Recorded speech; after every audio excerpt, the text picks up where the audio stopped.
Hello friends, I study online channel में आपका स्वागत है। आज हम बात करेंगे अपने बीएससी सेकेंड ईयर की ऑर्गेनिक केमिस्ट्री के बारे में। तो ऑर्गेनिक केमिस्ट्री में हम देखेंगे कि जो भी एग्जाम की दृष्टि एग्जाम के अकॉर्डिंग जो इंपॉर्टेंट क्वेश्चन है उन सब के बारे में।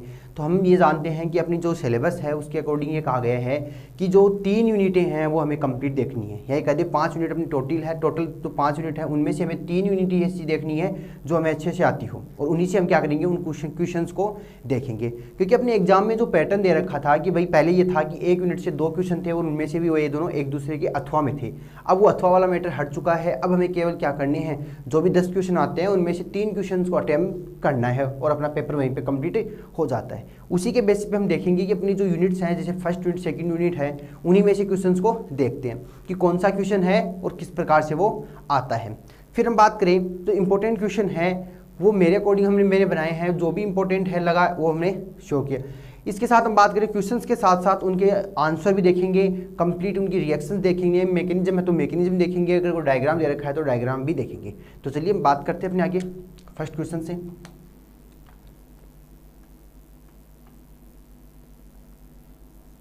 ऑर्गेनिक केमिस्ट्री की बात की जाएगी।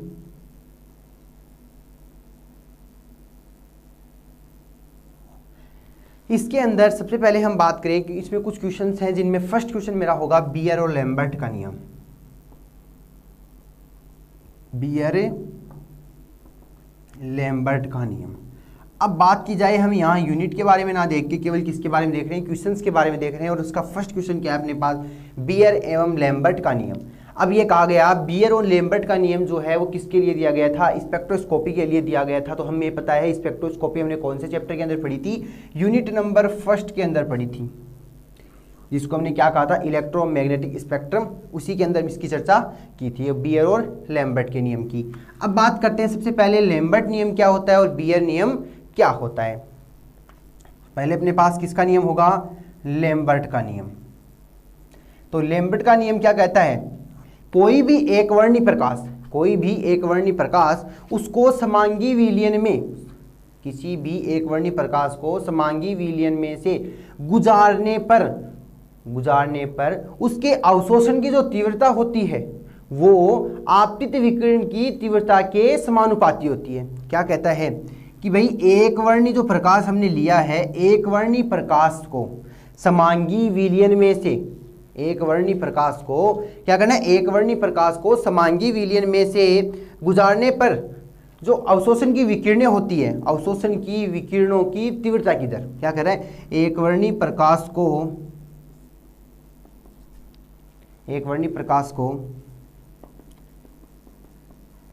समांगी विलयन में से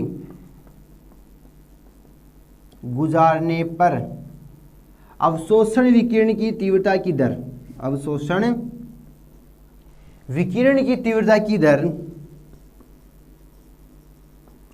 विकिरण की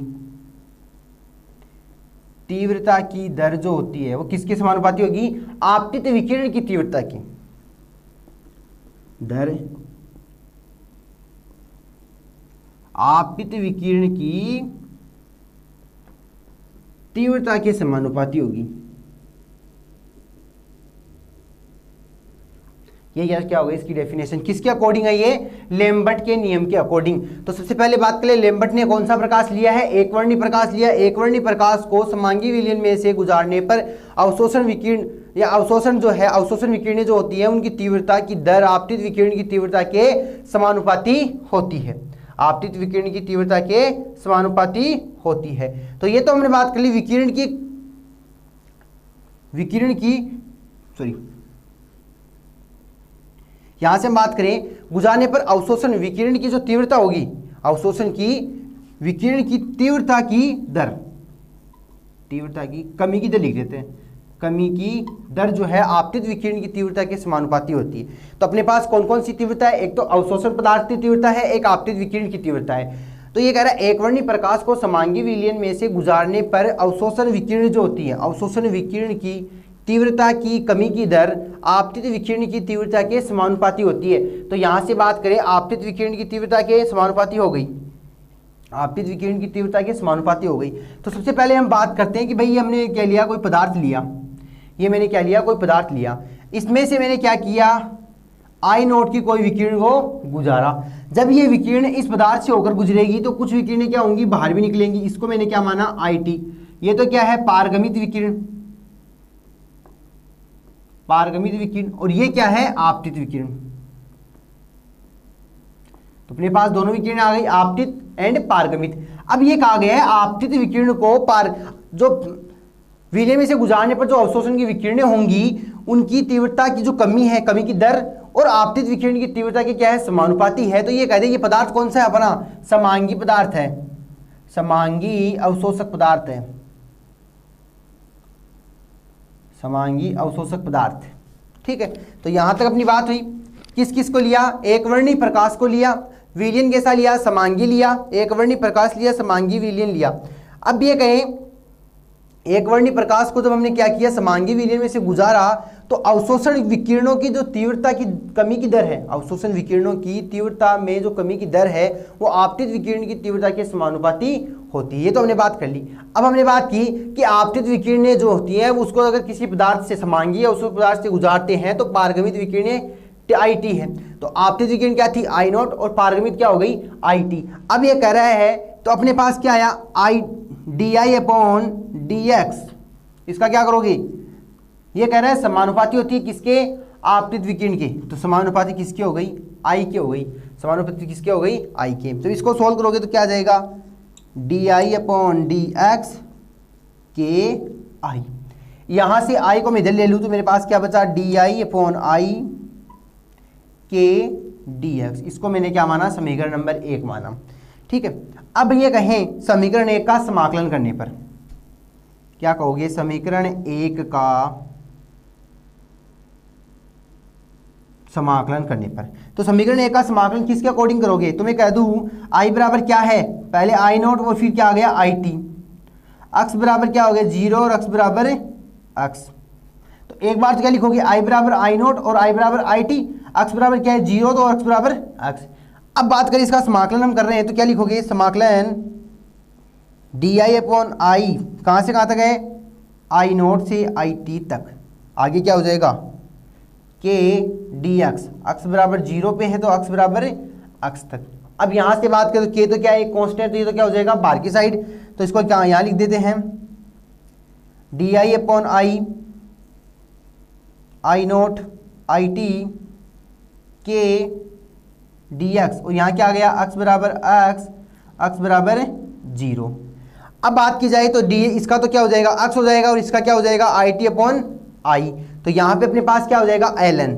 तो यहाँ कहें, यहाँ से हम बात कर लेते हैं, ये आपने देख लिया कि आपतित विकिरण की तीव्रता के समानुपाती है तो हमने लिया D I upon D x, समानुपाती के साथ में क्या लगाया, आई लगाया, समानुपाती के साथ में क्या लगा दिया, आई लगा दिया। अब बात की जाए जैसे समानुपाती के साथ में समानुपाती का सिंबल हटाओगे तो क्या आएगा के क्या है अपने पास एक कांस्टेंट है। फिर हम बात करें कि आई को यदि मैं यहाँ शिफ्ट कर देता हूँ, डी एक्स में यहाँ लेता हूँ तो डी एक्स यहाँ आ गया, आई नीचे, इसको समीकरण नंबर 1। फिर मैंने कहा समीकरण नंबर 1 का मैंने क्या किया है, समाकलन किया। तो हमने जो ये समीकरण नंबर 1 के लिए क्या लिखा, आई का मान जो है वो आई नोट भी है और आई टी। तो आई नोट से कहाँ पहुँचा, आई टी तक, अक्स का मान 0 से कहाँ पहुँच गया, अक्स पर। तो ये हमने शो कर दिया, इसका हमने समाकलन किया, कॉन्स्टेंट को हमने बाहर निकाल दिया। अब आगे वैल्यू निकालते हैं तो अपने पास इसका तो क्या हो गया, minus L N I T upon I nought, minus L N I T upon I nought, और यहाँ क्या आ जाएगा के एक्स, यहाँ क्या आ गया के एक्स। के एक्स क्यों आया, डी एक्स का समाकलन क्या हो गया, एक्स हो गया, और जो डी आई अपॉन आई था उसका समाकलन हमने क्या करवा लिया, आई नोट अपॉन आई टी करवा लिया। अब बात की जाए अपने पास यहाँ यह माइनस साथ में चल रहा है, अब मैं कह दूं एल एन लेता हूं तो आई नोट अपॉन आई टी आ जाता है। फिर आगे क्या हो जाएगा के एक्स। अब मैं कह दूं आगे अगर मैं यदि इस एल एन को हटाए तो मेरे पास क्या है आई नोट आई टी और के एक्स। और जैसे ही मैं यहाँ से आई नोट की वैल्यू निकालता हूँ, ओनली फॉर आई नोट अगर निकालना है, आई नोट को क्या माना है, आपतित विकिरण की तीव्रता मानी, और यदि आई नोट की वैल्यू निकालता हूं तो आई टी क्या हो जाएगा, इसके आगे चला जाएगा। तो मेरे पास यहाँ क्या आ जाएगा, आई नोट आई टी को इसके सापेक्ष ई माइनस के एक्स, आई नोट आई t e minus k x, आई नोट ये कहते हैं ई माइनस के एक्स में अपने पास वैल्यू आ जाएगी। यहाँ से मैं कह सकता हूँ जो अपने पास समीकरण नंबर, इसको हमने 1 माना है तो इसको मान लेते हैं 2 नंबर। तो समीकरण नंबर 2 क्या है, लेम्बर्ट नियम का गणितीय निरूपण है, लेम्बर्ट नियम का गणितीय निरूपण है यहां से हमने बात की थी कि एक वर्णी प्रकाश को समांगी विलयन में से गुजारने पर अवशोषक जो विकिरणें होती है, अवशोषक विकिरणों की जो तीव्रता की कमी की दर है, अवशोषण विकिरणों की तीव्रता की कमी की दर आपतित विकिरण की तीव्रता के समानुपाती होती है। वहां से हमने बात की सबसे पहले कि ये di/dx जो नेगेटिव में वो समानुपाती किसके, आई के। फिर यहाँ से समानुपाती रहोगे तो क्या आया, यहाँ से आई और dx में क्या करवाया, एक्सचेंज, तो ये अपने पास समीकरण नंबर 1 आई। समीकरण नंबर 1 का हमने क्या करवाया, समाकलन करवाया। समाकलन जब करवाओगे तो I nought I t e minus k x अपने पास वैल्यू प्राप्त हो जाएगी। और यहाँ से अगर मैं यहाँ पे आई टी की वैल्यू लिखता हूँ, आई टी की वैल्यू निकालता हूँ, तो ये मेरे पास आई टी आ जाएगा और ये मेरे पास आई नॉट आ जाएगा, तो भी कोई दिक्कत नहीं है। तो ये दोनों रिएक्शन क्या होंगे, एक दूसरे से रिलेटेड। हम इन्हीं को क्या मानते हैं, लैम्बर्ट के गणितीय निरूपण मानते हैं, या कहते हैं लैम्बर्ट नियम का जो गणितीय निरूपण है वो है ये। अब बात करते हैं, ये तो था लैम्बर्ट का नियम। जब लैम्बर्ट का नियम दिया गया उसमें बियर ने क्या की, कुछ चेंजेज कर दिया गया। लैम्बर्ट के नियम में बियर ने क्या किया, कुछ चेंजेज किया और उसने अपना नियम दिया गया और उसे क्या कहा, बियर का नियम। और ये इन दोनों को साथ में हम क्या कहते हैं, बियर लैम्बर्ट का नियम भी कहते हैं। अब बात करते हैं हम बियर के नियम की। इंपॉर्टेंट क्वेश्चन है, एग्जाम में पूछा जा सकता है।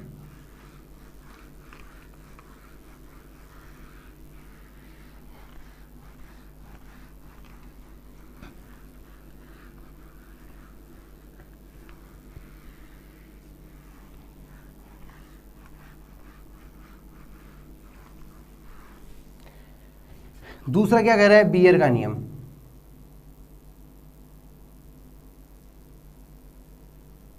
पढ़िए रहे हम इंपॉर्टेंट क्वेश्चंस। बियर का नियम क्या कहता है, बियर के नियम, ये बियर साइंटिस्ट जो बियर हुआ था उसने क्या किया, लैम्बर्ट के नियम में ही कुछ चेंजेस किया। सबसे पहले इसने क्या लिया, एक वर्णी प्रकाश लिया। एक वर्णी प्रकाश ही किसका था, लैम्बर्ट का था। लेकिन एक वर्णी प्रकाश के साथ इसने क्या लिया था, समांगी विलयन लिया था। और इसने क्या किया, जो समांगी विलयन था, ये कहते हैं उसके समांगी अवशोषक पदार्थ था, उसके साथ क्या लिया, तनु विलयन भी लिया। तो हम ये कह सकते हैं एक वर्णी प्रकाश जो विकिरण है उनको अवशोषक माध्यम या कहते हैं अवशोषक जो पदार्थ है उसमें से गुजारेंगे तो क्या लेंगे, समांगी व तनु विलयन लेंगे। एक वर्णी प्रकाश को क्या करोगे, एक वर्णी प्रकाश को ही हम क्या करेंगे, यहां से गुजारेंगे। तो ये कह रहे हैं एक वर्णी प्रकाश के विकिरणों को अवशोषक माध्यम, एक वर्णी प्रकाश की विकिरणों को अवशोषक माध्यम या जो पदार्थ लिया गया जो समांगी अवशोषक पदार्थ है वो है, तो अवशोषक माध्यम या कहते पदार्थ समांगी व क्या होना चाहिए, तनु विलयन। क्या कह रहे हैं, एक वर्णी प्रकाश को या एक वर्णी प्रकाश की विकिरणों को अवशोषक पदार्थ समांगी व तनु विलयन में से गुजारने पर विकिरण की तीव्रता की कमी की दर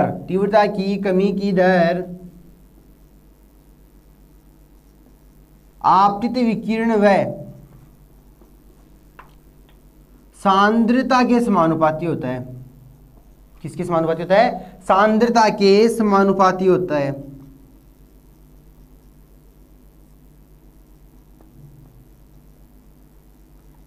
आपतित विकिरण की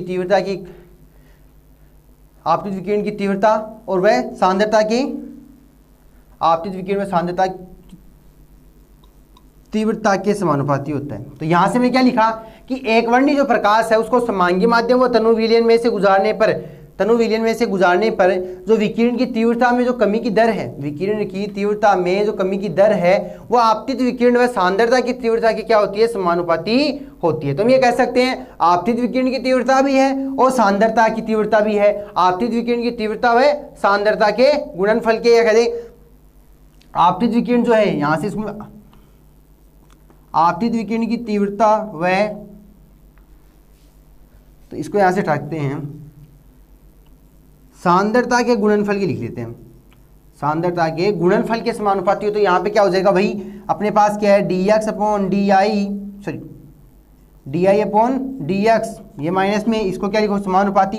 अब ये कह रहा है आपतित विकिरण की तीव्रता आई प्लस में क्या है, सांद्रता, तो ये क्या बन गई, कंसंट्रेशन।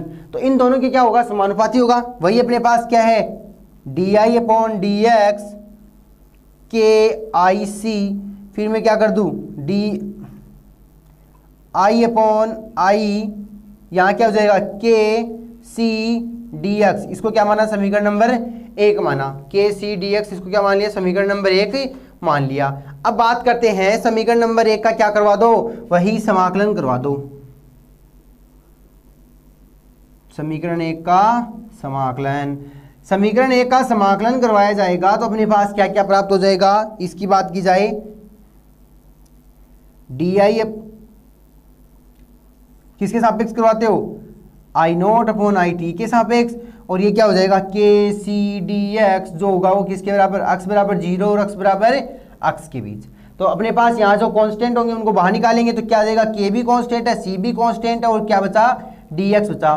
तो यहाँ x बराबर x है और x बराबर 0, इधर क्या आया, इस D I upon D I का जो है वो क्या हो जाएगा, लोग ये कहते हैं माइनस, जो ln में आएगा इसको क्या मानोगे, ln के रूप में मान लेते हो। तो यहाँ से क्या लिख दोगे, minus ln I T upon I note, ln I T upon I note, फिर क्या है, के सी, ये दोनों क्या है, कांस्टेंट, और dx, तो dx का क्या हो जाएगा, x। तो अपने पास यहाँ से बात कर ले, क्या बचा, ln I T upon I note के सी एक्स, ये आया आई टी।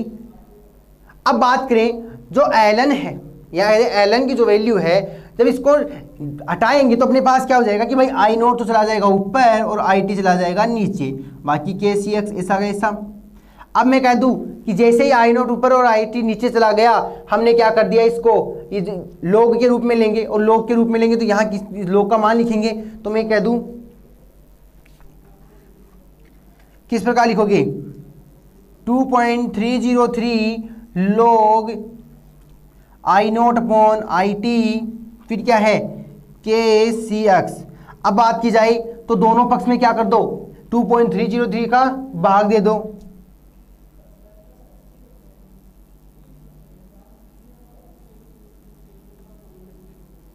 दोनों तरफ, या दोनों पर क्या कर दो, 2.303 से भाग देने पर, जैसे ही भाग देंगे तो यहां पे भी आएगा और यहां पे भी आएगा, तो ये दोनों तो क्या होंगे, नेगलेक्ट हो जाएंगे और ये बच जाएगा। जैसे ये बचेगा अपने पास क्या बचेगा, इसको हम बात करते हैं यहां पे। अब बात करें, जैसे यहां पे भाग दे देंगे अपने पास क्या बच जाएगा, तो यहां तो बचेगा आई नोट अपॉन आई टी, आई क्या बचेगा, के अपॉन 2.303 और सी एक्स, ये बचेगा। अब बात की जाए यहाँ पे अपने पास क्या है, आई नोट आई टी, किसकी वैल्यू है, लोग के साथ में है। अब मैं कहूँ इस लोग आई नोट अपॉन आई टी, इसको तो क्या कहते हैं, ए कहते हैं, इसको क्या कहते हैं, ये कहते हैं, और सी एक्स कहते हैं। जहाँ पे ए क्या है, अब मोलर अवशोषण गुणांक है, समेशन क्या है, मोलर अवशोषण गुणांक है, सी क्या है, कंसंट्रेशन है, एक्स के पक्ष में हमने क्या लिया है, समाकलन करवा दिया। तो ये अपने पास क्या आ जाएगा, बियर लैम्बर्ट का नियम आया। इंपॉर्टेंट क्वेश्चन था, बियर एंड लैम्बर्ट ने दोनों ने क्या किया था, अपने अपने रूल दिए। पहले नियम किसने दिया था, लैम्बर्ट ने दिया।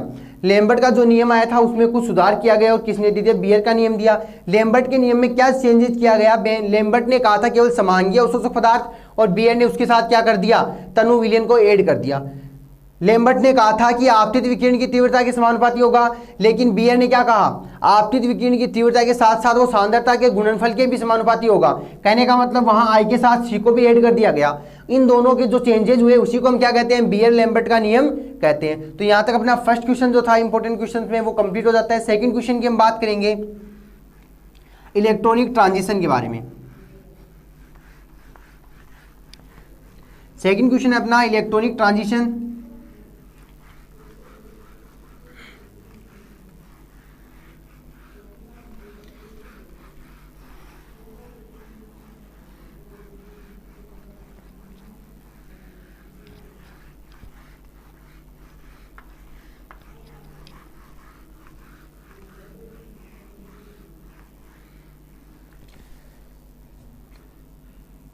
सेकंड क्वेश्चन अपना इलेक्ट्रॉनिक ट्रांजिशन। सबसे पहले हम बात करें किसी भी हमने ये कहा था कि किसी भी यौगिक में क्या होते हैं, ट्रांजिशन होते हैं। ट्रांजिशन के लिए बात की जाए तो ट्रांजिशन इलेक्ट्रॉनिक हो सकता है, वाइब्रेशनल हो सकता है, रोटेशनल हो सकता है एंड ट्रांसफर हो सकता है। फिर हमने कहा यदि मैं ट्रांसफर को नेग्लिजिबल मान लूं तो अपने पास ये तीनों की जो वैल्यू होगी वो उस यौगिक के क्या होगी, इंटरनल एनर्जी के बराबर हो जाएगी। इसी के अंदर हम सबसे पहले बात करेंगे इलेक्ट्रॉनिक ट्रांजिशन की। इलेक्ट्रॉनिक ट्रांजिशन की, तो इलेक्ट्रॉनिक ट्रांजिशन करने के लिए किसी भी इलेक्ट्रॉन को क्या चाहिए, एनर्जी चाहिए। ये एनर्जी ये कहाँ से लेगा, अल्ट्रावायलेट एंड विजिबल क्षेत्र से लेगा।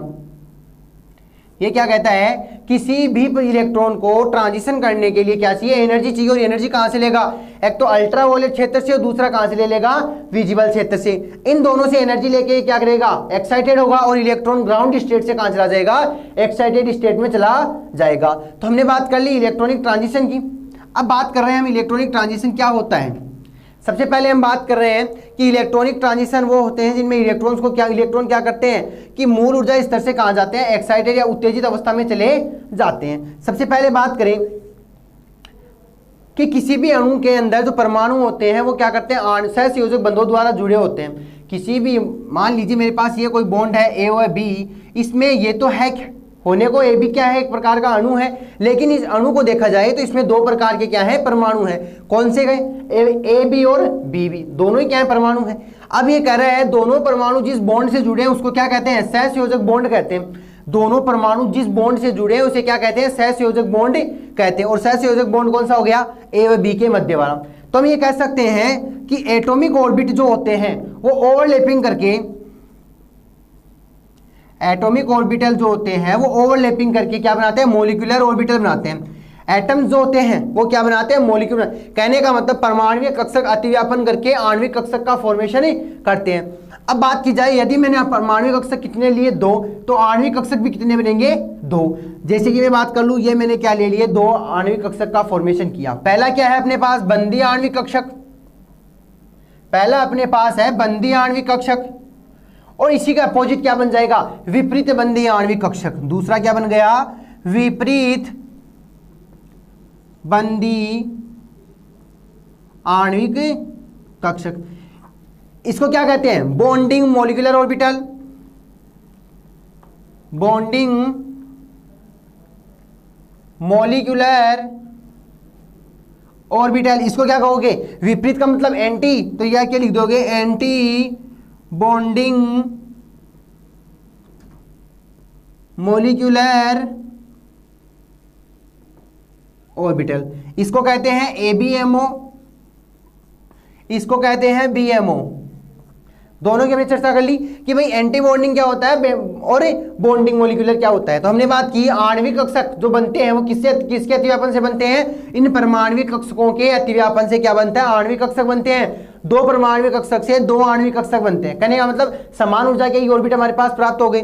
दोनों कक्षक जो है वो ये है। अब बात की जाए तो बीएमओ के अंदर एनर्जी की आवश्यकता कम है, ये कहते हैं यहाँ एनर्जी की आवश्यकता कम होती है, जबकि एंटी बॉन्डिंग में एनर्जी की आवश्यकता क्या हो गई, ज्यादा हो गई। तो कहने का मतलब कोई भी इलेक्ट्रॉन कहाँ रहेगा, इस बीएमओ में रहेगा। कोई भी इलेक्ट्रॉन कहाँ रहेगा, बीएमओ में रहेगा। और इसको एबीएमओ में आने के लिए क्या चाहिए, एनर्जी की आवश्यकता होगी। और ये एनर्जी कहाँ से लेगा, ये विजिबल और जो यूवी स्पेक्ट्रम है वहां से लेगा। कहने का मतलब पराबैंगनी क्षेत्र या दृश्य क्षेत्र जो है वहां से ये क्या करेगा, एनर्जी को एब्जॉर्प्शन करेगा और ग्राउंड स्टेट से या बीएमओ के ऑर्बिट से कहाँ चला जाएगा, एबीएमओ में चला जाएगा। यहां तक अपनी बात हुई कि मॉलिक्यूलर ऑर्बिटल जो है वो दो प्रकार के हैं, बंदी आणविक कक्षक एंड विपरीत बंदी आणविक कक्षक। दोनों की हमने बात कर ली, बीएमओ क्या होते हैं और एबीएमओ क्या होते हैं। अब बात करें कार्बनिक जो यौगिक होते हैं उनके अंदर सिग्मा बॉन्ड भी पाया जाता है और पाई बॉन्ड भी पाए जाते हैं। सिग्मा बॉन्ड और पाई बॉन्ड के लिए इनके पास क्या है, सिग्मा इलेक्ट्रॉन भी है और पाई इलेक्ट्रॉन भी होते हैं। अब बात की जाए सिग्मा इलेक्ट्रॉन क्या होते हैं और पाई इलेक्ट्रॉन क्या होते हैं। सिग्मा इलेक्ट्रॉन क्या होते हैं और पाई इलेक्ट्रॉन क्या होते हैं। सिग्मा इलेक्ट्रॉन वे इलेक्ट्रॉन होते हैं जो सिग्मा बॉन्ड का फॉर्मेशन करते हैं। सिग्मा इलेक्ट्रॉन क्या हो गए, सिग्मा इलेक्ट्रॉन वे इलेक्ट्रॉन होते हैं जो सिग्मा बॉन्ड का फॉर्मेशन करते हैं और स्ट्रांगली बॉन्डिंग बनाते हैं, मजबूती से बंधे रहते हैं। पाई बॉन्ड क्या है, पाई बॉन्ड वे इलेक्ट्रॉन या पाई इलेक्ट्रॉन क्या है, वे इलेक्ट्रॉन है जो क्या बनाते हैं, पाई बॉन्ड बनाते हैं। पाई इलेक्ट्रॉन वे इलेक्ट्रॉन होते हैं जो पाई बॉन्ड बनाते हैं और मजबूती से बंधे रहते हैं। इस प्रकार के जो दोनों इलेक्ट्रॉन हैं वो pi electron and sigma electron हमने बात कर ली। अब बात की जाए, ये दोनों ही ऑर्बिट जो है वो बंदी आणविक कक्षक में पाए जाते हैं। अगर इनको क्या करना है, एक्साइटेड होना है, उत्तेजित होना है, तो ये क्या करते हैं, इनके अपोजिट डायरेक्शन, अपोजिट जो होंगे एनर्जी के, वो क्या कहलाएंगे, विपरीत बंदी आणविक कक्षक। और इनको हम क्या मानते हैं, सिग्मा के लिए तो हमेशा सिग्मा स्टार का, और पाई के लिए हमेशा क्या बन जाएगा, पाई स्टार का बन जाएगा। तो अपने पास क्या हो गए, दो आणविक कक्षक, दो बंदी आणविक कक्षक और दो क्या हो गए, विपरीत बंदी आणविक कक्षक का फॉर्मेशन हुआ। यहां तक अपनी बात हो गई। अब आगे हम बात करते हैं कि कई बार जैसे अपने पास बॉन्डिंग होती है, उसके अंदर ऑर्बिट के ऊपर लोन पेयर पाए जाते हैं, और कुछ परमाणु ऐसे होते हैं, कुछ अणु ऐसे होते हैं जो बॉन्डिंग में पार्टिसिपेट नहीं कर पाते। जो पार्टिसिपेट नहीं करते उनको क्या कहते हैं, अबंदी आणविक कक्षक कहते हैं। अबंदी आणविक कक्षक कहते हैं। अबंदी आणविक कक्षक कौन से हो गए, जो बॉन्डिंग में पार्टिसिपेट नहीं कर रहे, जो बॉन्डिंग में पार्टिसिपेट नहीं कर रहे, कहने का मतलब जो किसी भी प्रकार का बंध नहीं बनाते। और ये कौन होते हैं, जिनके ऊपर लोन पेयर पाया जाता है, लोन पेयर युक्त स्पीशीज हमेशा बॉन्डिंग में पार्टिसिपेट नहीं करती, उनको अबंदी आणविक कक्षक कहते हैं, अबंदी आणविक कक्षक कहते हैं। लेकिन ये लोन पेयर जो है वो विपरीत बंदी आणविक कक्षक में उत्तेजित हो सकते हैं एनर्जी लेके, तो इनको हम ये कह सकते हैं कि ये विपरीत बंदी आणविक, जो अबंदी आणविक कक्षक है, उनको किसे डिनोट करते हो, NC। इनको क्या कहते हो, सिग्मा एंड पाई, इसको क्या कहते हो, sigma star and pi star. क्या तो हो गया, सिग्मा पाई हो गया, सिग्मा स्टार पाई स्टार हो गया, और N हो गया। अब बात करते हैं इन ऑर्बिटल्स में कि सिग्मा से पाई स्टार कैसा होता है, पाई से सिग्मा स्टार किस प्रकार का ट्रांजिशन करता है। तो हम बात करें इलेक्ट्रॉनिक ट्रांजिशन की, या ये पूछ लेता है कि कई बार की यौगिकों में जो इलेक्ट्रॉनिक ट्रांजिशन वो किस प्रकार होते हैं, उनके बारे में बताइए। तो सबसे पहले हमने बात की कि एक अणु के अंदर क्या पाए जाते हैं, दो परमाणु होते हैं, और दो परमाणुओं के मध्य क्या पाया जाता है, एक सहसंयोजक बॉन्ड पाया जाता है, सहसंयोजक बॉन्ड पाया जाता है। अब हमने बात की कि सहसंयोजक बॉन्ड जो होते हैं, सहसंयोजक जो बॉन्ड होते हैं, ये कह दें कि परमाणुीय कक्षक जो एटॉमिक ऑर्बिट है वो ओवरलैपिंग क्या करते हैं, एटॉमिक ऑर्बिटल जो है वो ओवरलैपिंग करके क्या करते हैं, मॉलिक्यूलर ऑर्बिटल का फॉर्मेशन करते हैं। ये मॉलिक्यूलर ऑर्बिटल दो प्रकार के, एक तो अपने पास है बॉन्डिंग मॉलिक्यूलर ऑर्बिटल, दूसरा क्या है, anti bonding molecular orbital. Bonding molecular में क्या हमने क्या लिखा है, BMO, जो क्या होते हैं, सिग्मा एंड पाई होते हैं। एंटी बॉन्डिंग में हमने बात कहा है ABMO, जिसमें सिग्मा स्टार पाई स्टार को रखा है। तीसरा हम ये कह रहे हैं कि कुछ यौगिक जो है वो बॉन्डिंग में पार्टिसिपेट नहीं करते, उनको हमने क्या माना, अबंदी आणविक कक्षक, जिसको हमने NC शो कर दिया। ठीक है, फिर हमने बात की बंदी आणविक कक्षक की ऊर्जा कम होती है, विपरीत बंदी आणविक कक्षक की ऊर्जा ज्यादा होती है। तो कोई भी इलेक्ट्रॉन जो कहाँ रह सकता है, बंदी आणविक कक्षक में रहेगा, और जैसे ही ये बंदी आणविक कक्षक से विपरीत बंदी आणविक कक्षक में जाने की कोशिश करता है, इसको क्या चाहिए, एनर्जी चाहिए। और ये एनर्जी की रिक्वायरमेंट इसको कौन देगा, या एनर्जी कौन सप्लाई देगा इसको, UV एंड विजिबल क्षेत्र से ये क्या कर लेगा, एनर्जी को ले लेगा। UV एंड विजिबल क्षेत्र से क्या कर लेगा, एनर्जी को ले लेगा। अब बात करें, अब आगे हम बात करें जो भी कार्बनिक यौगिक जो होते हैं, कार्बन से रिलेटेड जो यौगिक होते हैं, उनमें दो प्रकार के इलेक्ट्रॉन पाए जाते हैं, एक होता है सिग्मा इलेक्ट्रॉन, एक होता है पाई इलेक्ट्रॉन।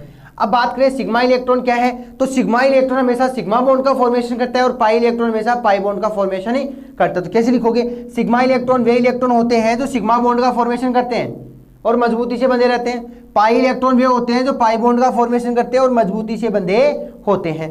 सिग्मा इलेक्ट्रॉन और पाई इलेक्ट्रॉन का विपरीत बंदी का जो कक्षक होता है वो सिग्मा के लिए तो क्या हो जाएगा, सिग्मा स्टार, और पाई के लिए क्या हो जाएगा, पाई स्टार हो जाएगा। यहां तक अपनी बात हुई। अब हम बात करते हैं ऑर्बिट या डायग्राम बना के इसको किस प्रकार शो करते हैं।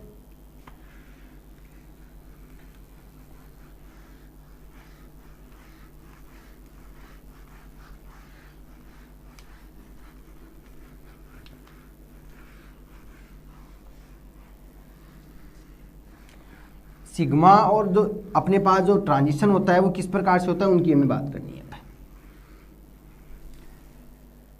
सबसे पहले अपने पास जो ट्रांजिशन है वो कैसा है,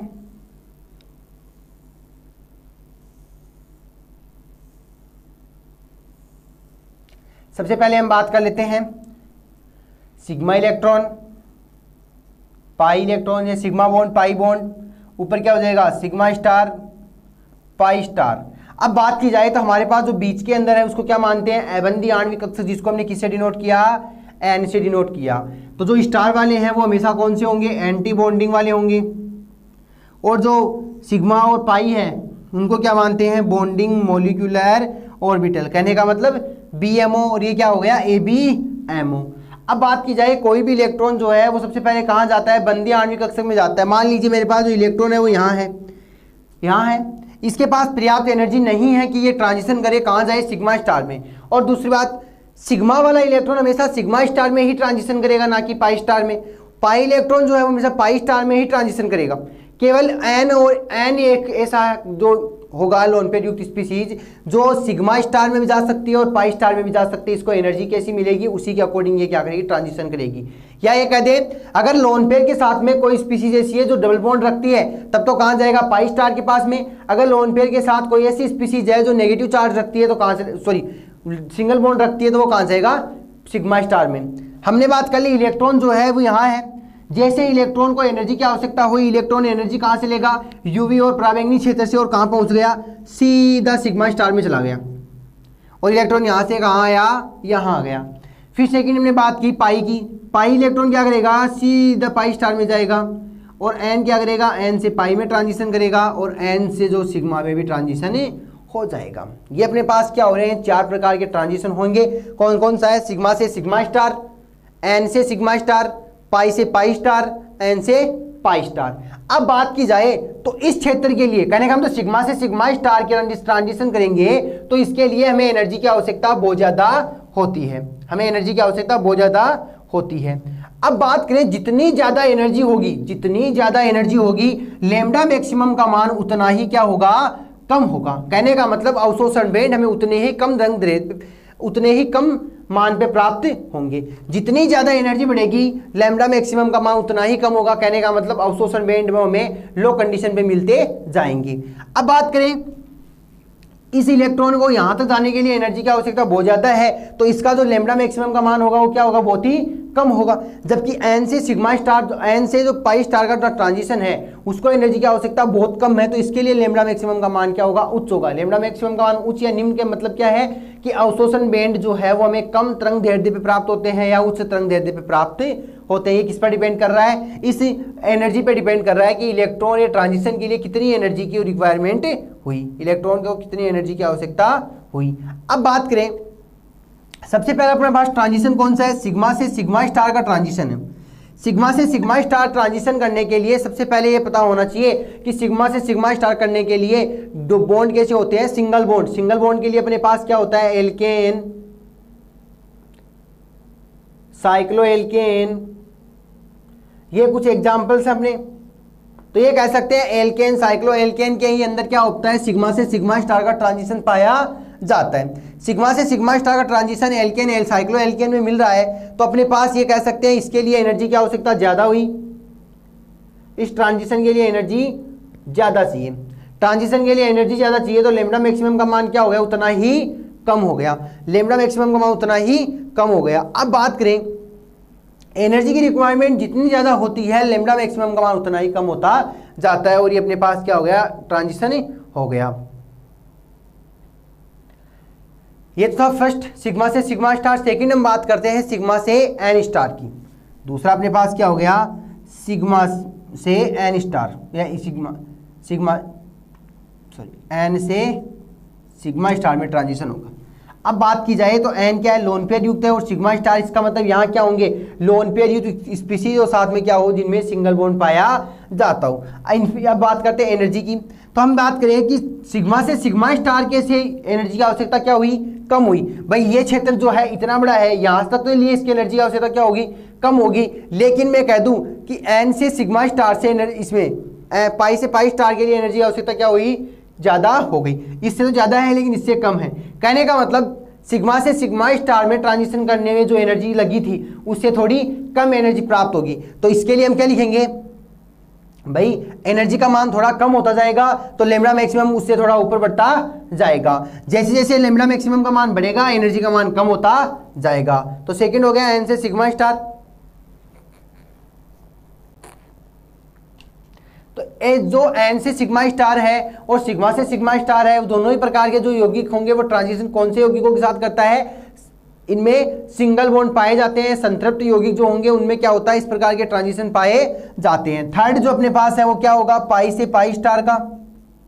पाई से पाई स्टार का जो ट्रांजिशन है उसके लिए हम क्या कहेंगे कि सिग्मा से सिग्मा स्टार व एन से सिग्मा स्टार के जो ट्रांजिशन है उससे कम एनर्जी की आवश्यकता होती है। अब ये कहते हैं तीसरे में एनर्जी की आवश्यकता कम है, तो लैम्डा मैक्सिमम का मान क्या हो गया, इन दोनों से ज्यादा हो गया। ठीक है, इस जो जब भी पाई इलेक्ट्रॉन पाया जाएगा तो इसका मतलब यहाँ क्या होंगे, double bond and triple bond युक्त कंपाउंड होंगे। कहने का मतलब अनसेचुरेटेड जो कंपाउंड होंगे, या ये कहते हैं असंतृप्त जो यौगिक होंगे, उसी के अंदर क्या पाया जाता है, सिग्मा से सिग्मा स्टार का ट्रांजिशन पाया जाता है।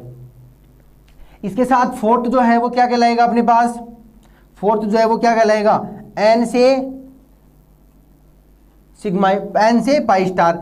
एन से पाई स्टार के लिए भी क्या होंगे, डबल बॉन्ड युक्त स्पीशीज होगी। ये एन से पाई स्टार के लिए हम लिखेंगे कि एनर्जी की आवश्यकता बहुत कम होगी और लैम्डा मैक्सिमम का मान सबसे ज्यादा होगा, लैम्डा मैक्सिमम का मान सबसे ज्यादा होगा। और इसके अंदर क्या पाया जाएगा, इसमें इस प्रकार के कंपाउंड पाए जाएंगे कि डबल बॉन्ड भी हो और ऑक्सीजन के ऊपर क्या हो, लोन पेयर भी हो। ऐसे कंपाउंड के अंदर जो अगर ट्रांजिशन पूछा जाता है तो कौन सा होगा, एन से सिग्मा स्टार का, एन से पाई स्टार का ट्रांजिशन होगा, एन से पाई स्टार का ट्रांजिशन होगा। यहां तक कंप्लीट हुआ। अब बात करें इलेक्ट्रॉनिक ट्रांजिशन की। सेकंड क्वेश्चन था अपने इंपॉर्टेंट क्वेश्चन में कि इलेक्ट्रॉनिक ट्रांजिशन क्या होता है, इलेक्ट्रॉनिक ट्रांजिशन क्या होता है, इलेक्ट्रॉनिक संक्रमण क्या है, संक्रमण की टाइप्स क्या होंगे, उन सब के बारे में। तो इलेक्ट्रॉनिक संक्रमण कितने प्रकार का हो गया, 4 प्रकार हो गए, चारों प्रकार हमने देख लिए, कौन सा संतप देगा, कौन सा असंतप देगा, सबके बारे में हमने पढ़ लिया। अब बात करेंगे वर्णमूलक एंड वर्णवर्धक की। थर्ड क्वेश्चन अपना,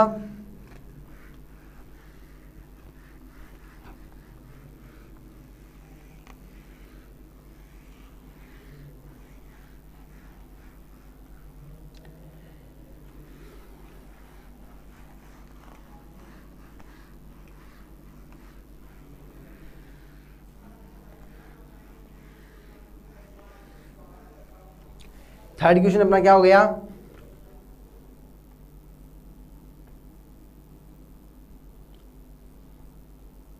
वर्णमूलक व वर्णवर्धक।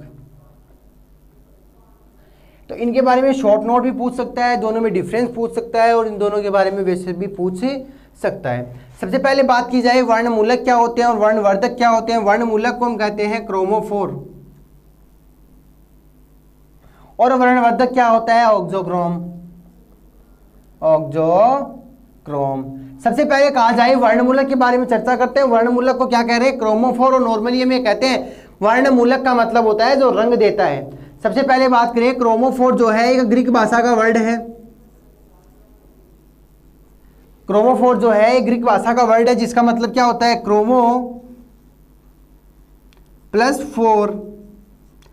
क्रोमो का मतलब होता है रंग और फोर का मतलब होता है धारण करना। कहने का मतलब वे यौगिक जो रंग को धारण करते हैं रंग वर्णमूलक कहलाते हैं। वे यौगिक जो रंग को धारण करते हैं या वे यौगिक जिसमें या वे यौगिक या किसी यौगिक में उपस्थित ऐसे समूह जो क्या करते हैं, रंग देते हैं। किसी यौगिक में उपस्थित ऐसे समूह जो क्या करते हैं, रंग देते हैं, रंग देने के लिए उत्तरदायी होते हैं, क्या कहलाएंगे, क्रोमोफोर कहलाएंगे। अब बात की जाए वे यौगिक, कौन से यौगिक जो रंग प्रदान करने की क्षमता रखते हैं, कौन से हो सकते हैं, असंतृप्त यौगिक हो सकते हैं। कौन से होंगे, असंतृप्त यौगिक होंगे।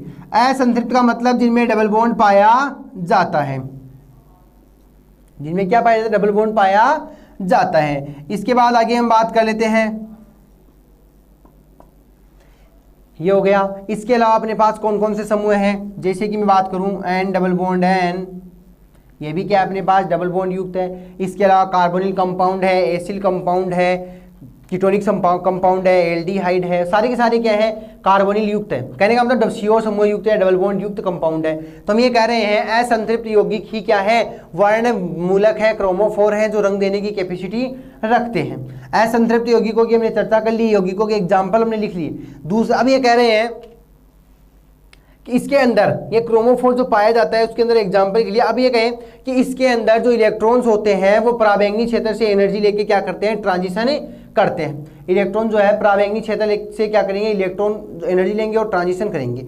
तो नॉर्मली ये कहा जाता है कि क्रोमोफोर के अंदर कौन कौन से ट्रांजिशन पाए जाते हैं। तो हमने अभी पढ़ा है 4 प्रकार के ट्रांजिशन है। डबल बॉन्ड युक्त जहां भी होंगे उसमें कौन कौन सा ट्रांजिशन है, तो पहला तो अपने पास डबल बॉन्ड है, दूसरा क्या है, ऑक्सीजन के ऊपर लोन पेयर है। तो 2 प्रकार की पॉसिबिलिटी हो सकती है, कौन कौन सी है, एक तो है एन से पाई स्टार वाली और दूसरा क्या है, पाई से पाई स्टार वाली।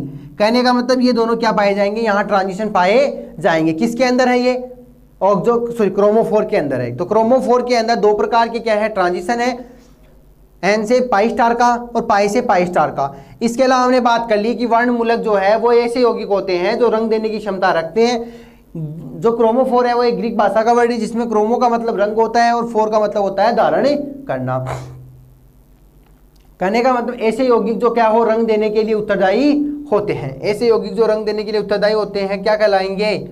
वर्णमूलक कहलाएंगे। ऐसे यौगिक जो रंग देने के लिए उत्तरदायी होते हैं वर्णमूलक कहलाते हैं।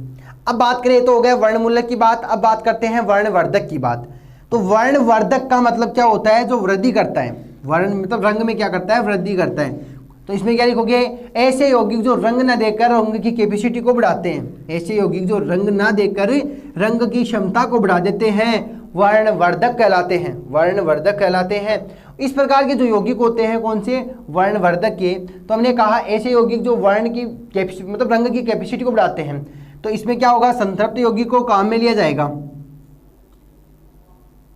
संतृप्त यौगिकों को काम में लिया जाएगा। जैसे कि मैं बात कर लेता हूं NH2, NHR, NR2, carbon carbon.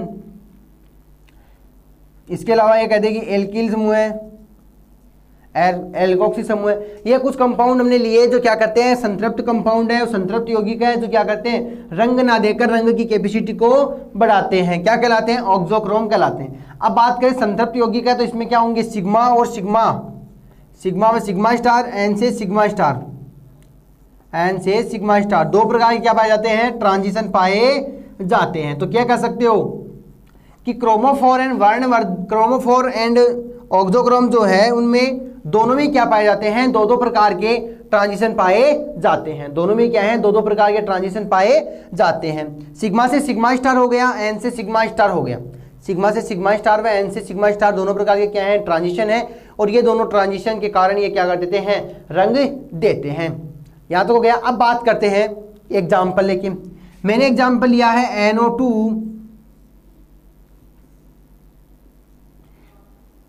साथ में क्या जोड़ा? OH। अब मैं कह रहा हूं ये NO2 समूह जो है वो क्या है? क्रोमोफोर है। क्रोमोफोर है। ये OH जो है वो क्या है? ऑक्सोक्रोम है।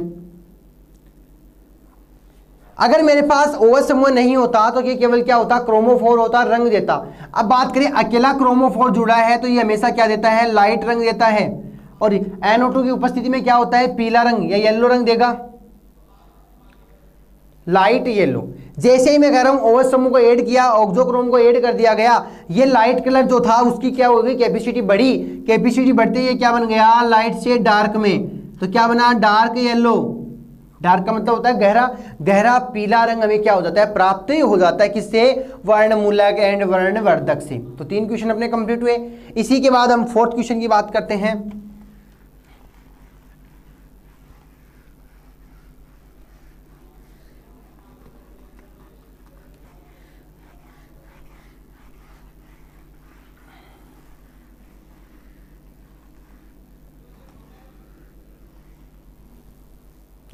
सबसे पहले बात करते हैं हम,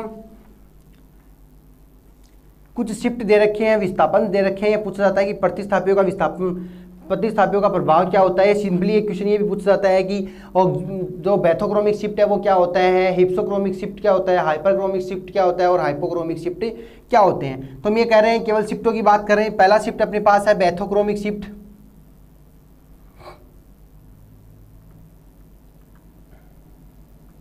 दूसरा अपने पास है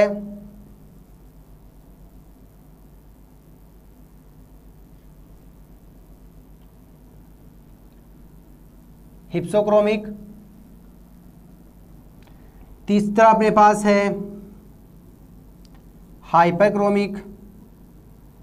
चौथा अपने पास है हाइपोक्रोमिक।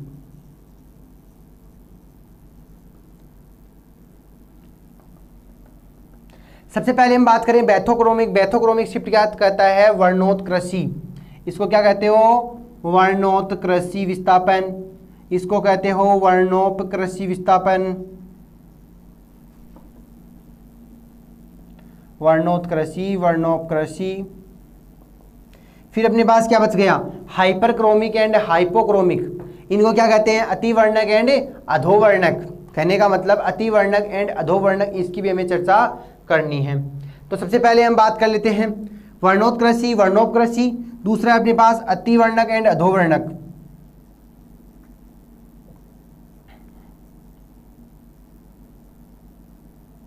अतिवर्णक एंड अधोवर्णक। सबसे पहले कहा जाए कि वर्णोत्कृष्टी विस्थापन क्या है, वर्णोपकृष्टी विस्थापन क्या है, अतिवर्णक क्या है और अधोवर्णक क्या है। 4 प्रकार के विस्थापन है। साथ में कहा जाए तो bathochromic, hypsochromic, hyperchromic and hypochromic. तो ये कहता है बैथोक्रोमिक शिफ्ट को क्या कहते हैं, रेड शिफ्ट भी कहते हैं। हाइपोक्रोमिक, हिप्सोक्रोमिक को क्या कहते हैं, ब्लू शिफ्ट भी कहते हैं। ये इनके क्या हैं, 2 अलग नाम। क्यों कहा गया उसकी बात करते हैं। सबसे पहले वर्णोत्कृष्टी या बैथोक्रोमिक शिफ्ट है वो क्या कहता है, बैथोक्रोमिक शिफ्ट क्या कहता है, किसी अणु में किसी परमाणु के द्वारा, किसी अणु में किसी परमाणु के द्वारा इलेक्ट्रॉन प्रतिकर्षी समूह के यह कह दे किसी अणु में किसी परमाणु को, किसी भी अणु में किसी परमाणु को इलेक्ट्रॉन प्रतिकर्षी समूह के द्वारा क्या कर दिया जाए, प्रतिस्थापित कर दिया जाए, प्रतिस्थापित कर दिया जाए। कौन आया, इलेक्ट्रॉन प्रतिकर्षी समूह आया। उस इलेक्ट्रॉन प्रतिकर्षी समूह के कारण उसमें से क्या हो गया, वह परमाणु या समूह प्रतिस्थापित हो गया। जैसे ही प्रतिस्थापित हुआ अपने पास अवशोषण बैंड जो थे वो उच्च तरंग दैर्ध्य की ओर विस्थापित हो गए।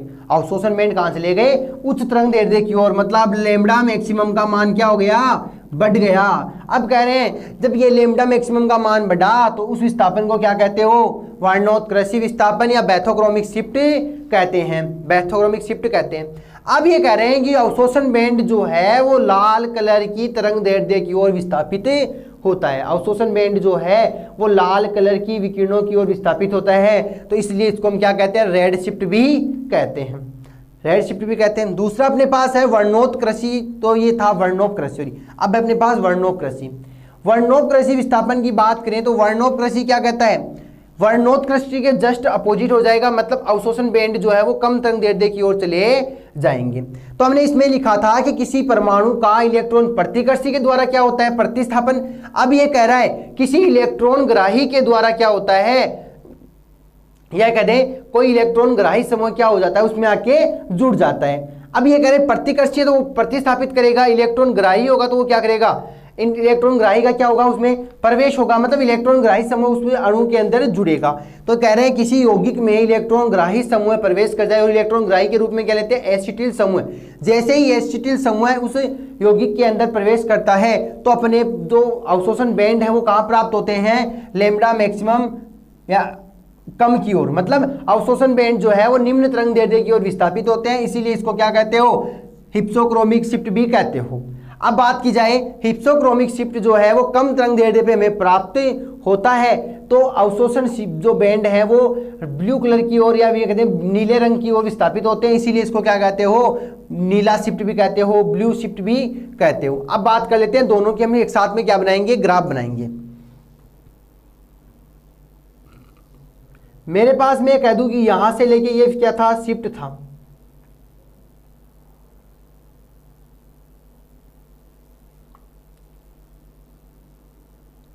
ये क्या था, कोई शिफ्ट था। पहला अपने पास यहां से क्या आ जाएगा, अब्जॉर्प्शन, यहां क्या हो जाएगी, लैम्ब्डा मैक्सिमम का मान आ जाएगा। सबसे पहले ये कह रहा है बैथोक्रोमिक शिफ्ट क्या कहता था कि इलेक्ट्रॉन प्रतिकर्षी समूह के द्वारा क्या हो जाता है, प्रतिस्थापित हो जाता है, प्रतिस्थापन होता है, तो ये क्या जाएगा, उच्च तरंग दैर्ध्य की ओर। तो यहां से जो विस्थापन होगा वो कहां जाएगा, आगे की ओर खिसक जाएगा। मैंने कहा यहां से यहां तक पहुंच गया,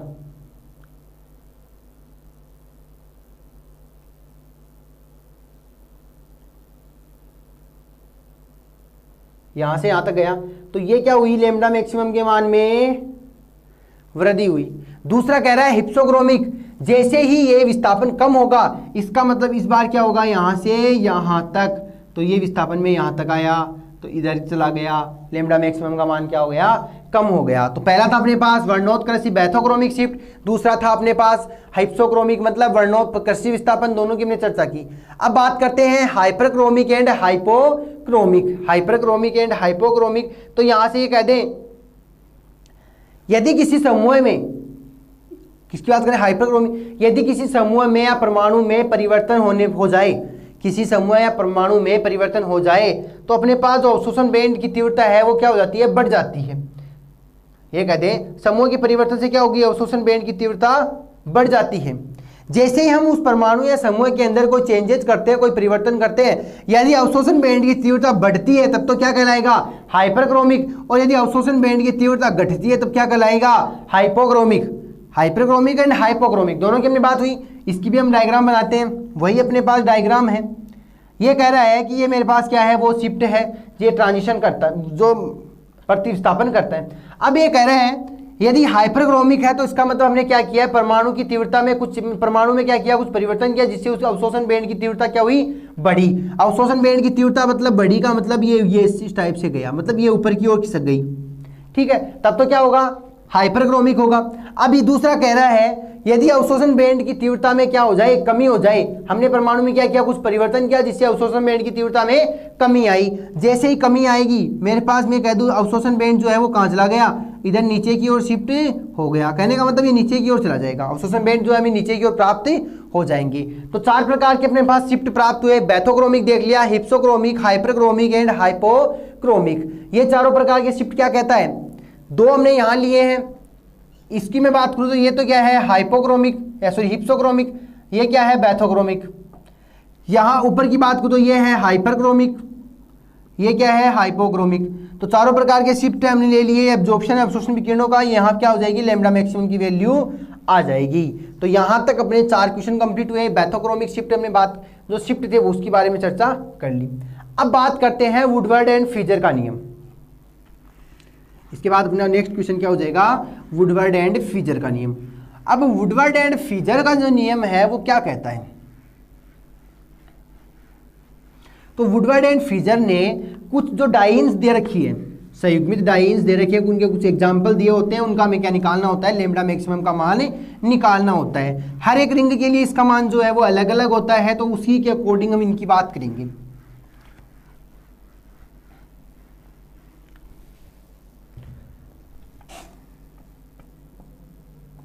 वुडवर्ड एंड फीजर का नियम। वुडवर्ड एंड फीजर के नियम के अकॉर्डिंग हम बात करें तो ये वुडवर्ड एंड फीजर का नियम किसके लिए दिया गया, संयुग्मित डाइइनों के लिए, डाइइनों के लिए। क्वेश्चन नंबर अपने पास कितना हो गया, 5 हो गया। संयुग्मित डाइइनों के लिए क्या दिया गया है, वुडवर्ड एंड फीजर का नियम दिया गया। वुडवर्ड एंड फीजर के नियम के अकॉर्डिंग हम बात करते हैं कि किसी भी नियम को निकालने के लिए अपने पास क्या होते हैं, मूल तंत्र होते हैं। सबसे पहला मूल तंत्र है। मूल तंत्र की बात की जाए तो इसके अंदर 3 प्रकार के क्वेश्चन हो सकते हैं। पहला हो सकता है कि वलय कैसी हो, समचक्रीय हो। यदि वलय समचक्रीय है तो इसका मान कितना होता है, 253 नैनोमीटर होता है, क्या है, लैम्डा मैक्सिमम का मान है। यदि वलय कैसी है, विषम चक्रीय है, और यदि ये क्या है, 1,3 ब्यूटाडाइन है, तो इसके लिए 214 नैनोमीटर है और इसके लिए 217 नैनोमीटर है। हमने बात की वुडवर्ड एंड फीजर के नियम के अकॉर्डिंग, वुडवर्ड एंड फीजर के नियम के अकॉर्डिंग जो डाइन्स होती है, वुडवर्ड एंड फीजर के अकॉर्डिंग जो डाइन्स दे रखी है, उनके अंदर हमने बात की सबसे पहले मूल तंत्र की। मूल तंत्र के अंदर हमने बात कर ली कि भाई वलय पाई जाती है, मूल तंत्र के लिए क्या पाई जाती है, वलय पाई जाती है। इन वलयों के अंदर हमने बात की समचक्रीय वलय हो सकती है, विषम चक्रीय हो सकती है और 1,3 ब्यूटाडाइन भी हो सकता है, 1,3 ब्यूटाडाइन भी हो सकता है। अब बात करें इनका मान जो हमने लिखा है, समचक्रीय के लिए लैम्डा मैक्सिमम 253 नैनोमीटर है, विषम चक्रीय के लिए 214 है और 1,3 ब्यूटाडाइन के लिए 217 है। अब बात करें चक्रीय वलयों की। यदि वलय समचक्रीय है तो किस प्रकार की होगी और वलय विषम चक्रीय है तो किस प्रकार की होगी।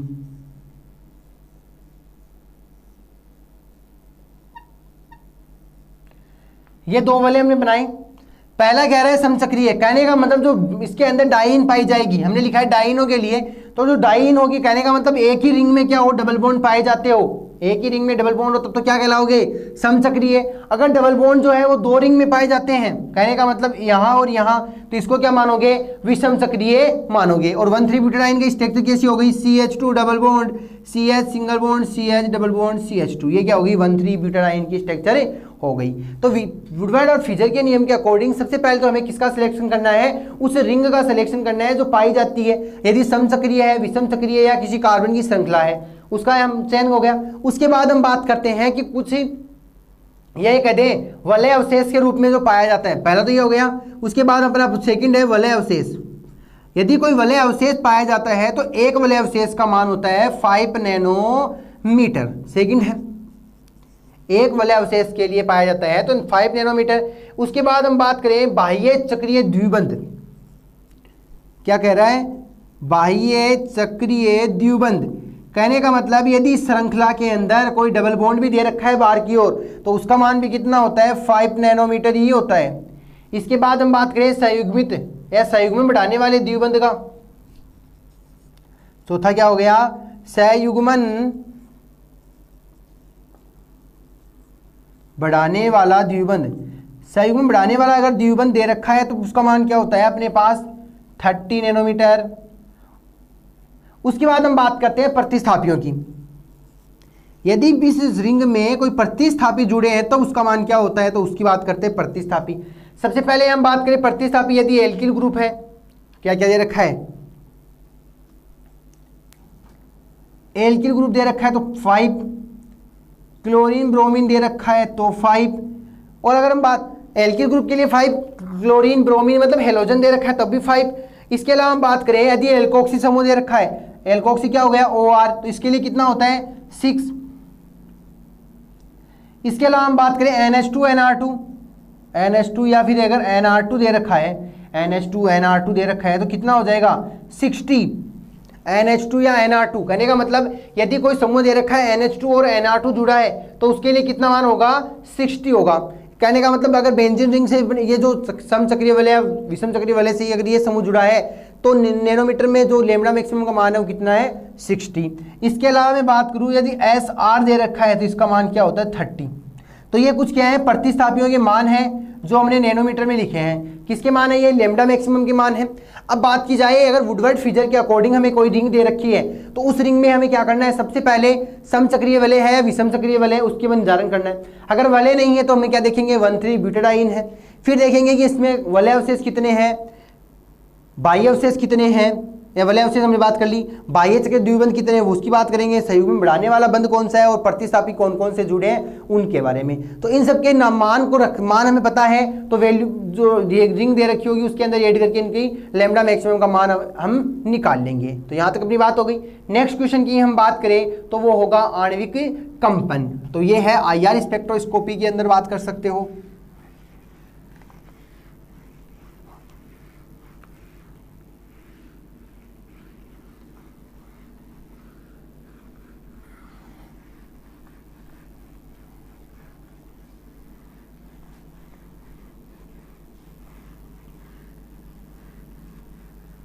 अब बात करते हैं आणविक कंपनों की।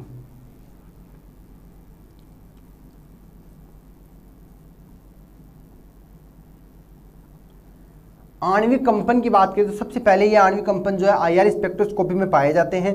और IR स्पेक्ट्रोस्कोपी है उसको कंपनी स्पेक्ट्रोस्कोपी भी कहते हैं। क्यों कहते हैं, क्योंकि इस IR में हम केवल और केवल कंपन्स के बारे में ही स्टडी करते हैं। जो भी कंपन होता है, वाइब्रेशन होता है, कोई भी इलेक्ट्रॉन के अंदर वाइब्रेशन या कहेगी जब भी वाइब्रेशन होगा वो क्या करेगा, एनर्जी लेगा, और एनर्जी कहाँ से मिलेगी, इसको IR क्षेत्र से मिलेगी। अब बात करें आणविक कंपन।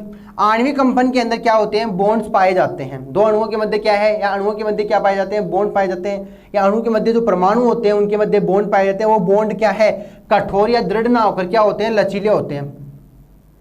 इनके मध्य जो बॉन्ड पाया जाता है वो कैसा है, कठोर या दृढ़ ना होकर क्या होते हैं, लचीले होते हैं। और लचीले होने के कारण इनके मध्य क्या पाया जाता है, कंपन पाया जाता है। तो कंपन किसके कारण हुआ, बॉन्ड्स के लचीले होने के कारण। तो अणुओं के मध्य जो बॉन्ड पाया जाता है वो कैसा है, लचीला है। लचीला होने के कारण इनके मध्य क्या है, कंपन पाया जाता है। तो ये तो हुई आणविक कंपन की बात। अब हम बात करते हैं कि आणविक कंपन के जो इनके जो वर्गीकरण है उनके बारे में, कि आणविक कंपन को कितने भागों में डिवाइड किया गया। आणविक कंपन को कितने भागों में डिवाइड किया गया। तो सबसे पहला आणविक कंपन की हम बात करें तो आणविक कंपन को दो भागों में डिवाइड किया। कौन सा है, पहला अपने पास है तनन कंपन, दूसरा अपने पास है बंकन कंपन। तनन कंपन एंड बंकन कंपन। तनन कंपन है उसको फिर से दो भागों में डिवाइड किया गया। कौन सा है, सममित तनन कंपन एंड असममित तनन कंपन। ठीक है। बंकन कंपन को भी दो भागों में डिवाइड किया। कौन सा है,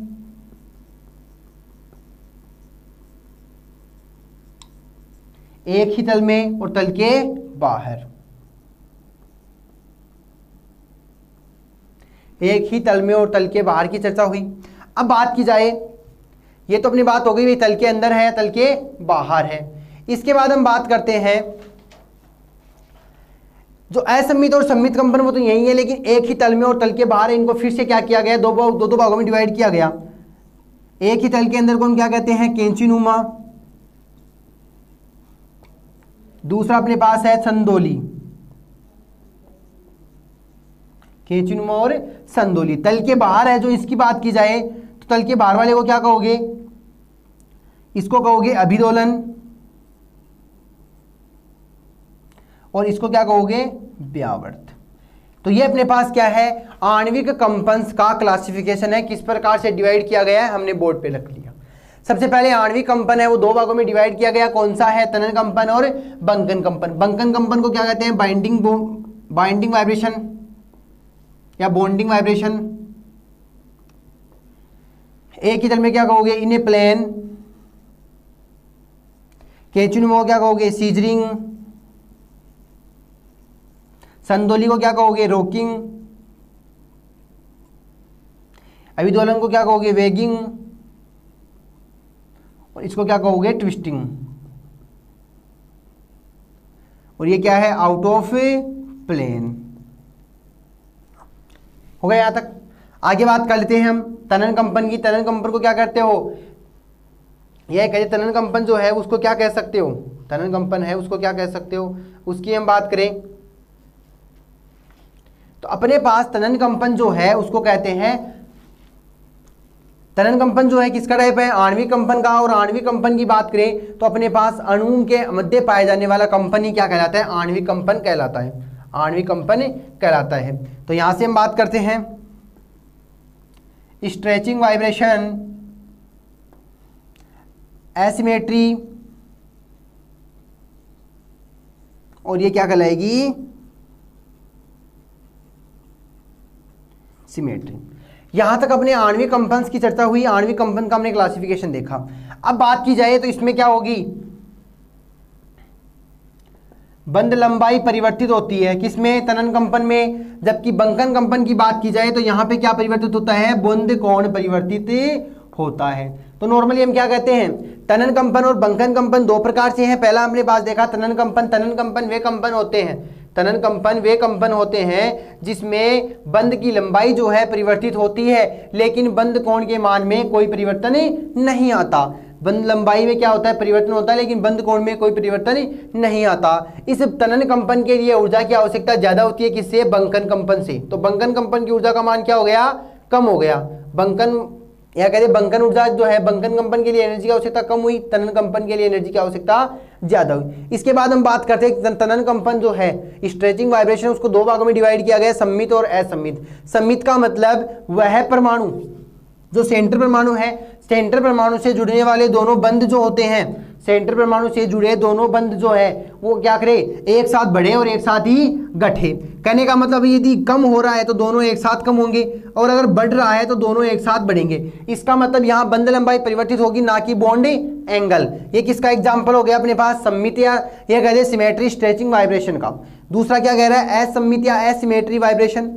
असम्मित या असिमेट्री वाइब्रेशन की बात कर रहे हैं तो इसके अंदर क्या है कि भाई सेंटर जो परमाणु है, सेंटर परमाणु से जुड़ने वाले दोनों बंध हैं, ये क्या करते हैं, अपोजिट डायरेक्शन में काम करते हैं। यदि बढ़ रहा है तो ये क्या होगा, घटेगा। यदि ये बढ़ेगा तो ये घटेगा। इसमें क्या हो रहा है कि एक बॉन्ड तो हो गया बड़ा और एक बॉन्ड क्या हो जाता है, छोटा। इस प्रकार की अगर कोई सिमेट्री पाए, इस प्रकार से अगर कोई बॉन्ड में क्या हो रहा है, कंपन हो रहा है, तो उसको क्या होगा, क्या कहेंगे, असम्मित कंपन कहेंगे। तो यहाँ तक अपने पास तनन कंपन। तनन कंपन क्या होते हैं, वे कंपन जिनके अंदर बंध लंबाई का मान परिवर्तित होता है लेकिन बॉन्ड एंगल परिवर्तित नहीं होता, इसे कहते हैं तनन कंपन। तनन कंपन की ऊर्जा ज्यादा होती है, किससे, बंकन कंपन से। फिर हमने बात करी तनन कंपन दो प्रकार के हैं, असम्मित और सम्मित। आगे चलते हैं बॉन्डिंग स्ट्रेच वाइब्रेशन या बंकन कंपन में। बंकन कंपन क्या होता है, वे कंपन जिनमें बंध कोण का मान परिवर्तित होता है लेकिन बंध लंबाई में कोई परिवर्तन नहीं आता। फिर हमने बात की जो बंकन कंपन है वो दो प्रकार का है, एक है एक ही तल में, दूसरा है तल के बाहर। तो पहले बात करते हैं एक ही तल में। एक ही तल में हम क्या कहेंगे, पहला इसका पॉइंट जो है वो है कैंचीनुमा। इसमें हमने बात करें कि सेंटर परमाणु से जुड़ने वाले जो दोनों बंध हैं वो क्या करते हैं, कैंची के समान चलते हैं। कैंची के समान मतलब या तो बढ़ते समान है या फिर घटते हैं। इस टाइप से चलेंगे, या तो एक साथ कम होंगे एक साथ खुलेंगे, एक साथ कम होंगे एक साथ खुलेंगे। अगर इस प्रकार की कोई कंडीशन होती है सेंटर परमाणु से जुड़ने वाले बंधों में तो उसको क्या कहोगे, कैंचिनुमा कहोगे। फिर हम बात करें संदोली रॉकिंग की। संदोली का मतलब क्या होता है कि जो भी बॉन्ड है वो वाइब्रेशन करता है, वो क्या करता है, एक ही डायरेक्शन में कहता है, या तो क्या हो समान रूप से बढ़ेगा या समान रूप से घटेगा, या कहते हैं या तो समान रूप से दाईं ओर जाएगा या समान रूप से ही बाईं ओर जाएगा। तो इसको क्या कहोगे, इस प्रकार का वाइब्रेशन होगा, या तो ये यहाँ आएगा तो ये इसके अपोजिट इधर चला जाएगा। तो बॉन्ड एंगल में कोई परिवर्तन नहीं होगा, यहाँ बॉन्ड एंगल में परिवर्तन नहीं है, केवल क्या हो रही है, डायरेक्शन चेंज हुई। पहले ये नीचे की ओर झुक जाएगा, या तो ये नीचे की ओर झुकेगा या फिर अपोजिट डायरेक्शन में झुकेगा।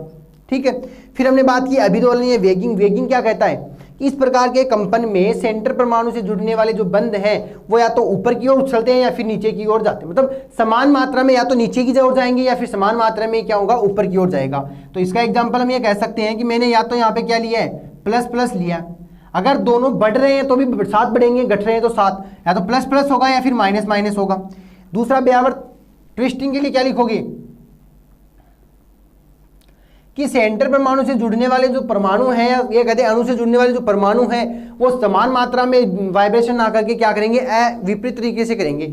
अगर नेगेटिव वाला कम हो रहा है तो ये अपोजिट वाला बढ़ेगा, और यदि पॉजिटिव वाला बढ़ रहा है तो नेगेटिव वाला क्या होगा, घटेगा। कहने का मतलब या तो ये ऊपर की ओर जाएगा या फिर नीचे की ओर जाएगा। अलग तरीके से दोनों क्या होंगे, एक दूसरे के अपोजिट तरीके में रहकर क्या करेंगे, वाइब्रेशन करेंगे। तो ये अपने क्या हो गए, चार प्रकार के, या कहते हैं कि दो प्रकार के बंकन कंपन और तनन कंपन की चर्चा हुई, दोनों की हमने चर्चा कर ली। बंकन कंपन क्या है, तनन कंपन क्या है, इन दोनों के जो टाइप्स होते हैं उनके बारे में भी देख लिया। यहाँ तक अपना आणविक कंपन जो थे वो कंप्लीट हो जाते हैं। अब आगे हम बात करते हैं, वुडवर्ड फ्यूजन नियम हमने देख लिए, इलेक्ट्रॉनिक ट्रांजिशन देख लिए, बियर लैम्बर्ट का नियम हमने देख लिया। इसके बाद अपने पास बच जाता है कि जो अंगुली छाप विधि है उसके बारे में। अंगुली छाप विधि क्या कहती है कि भाई, इसको यहां से हम रफ करते हैं,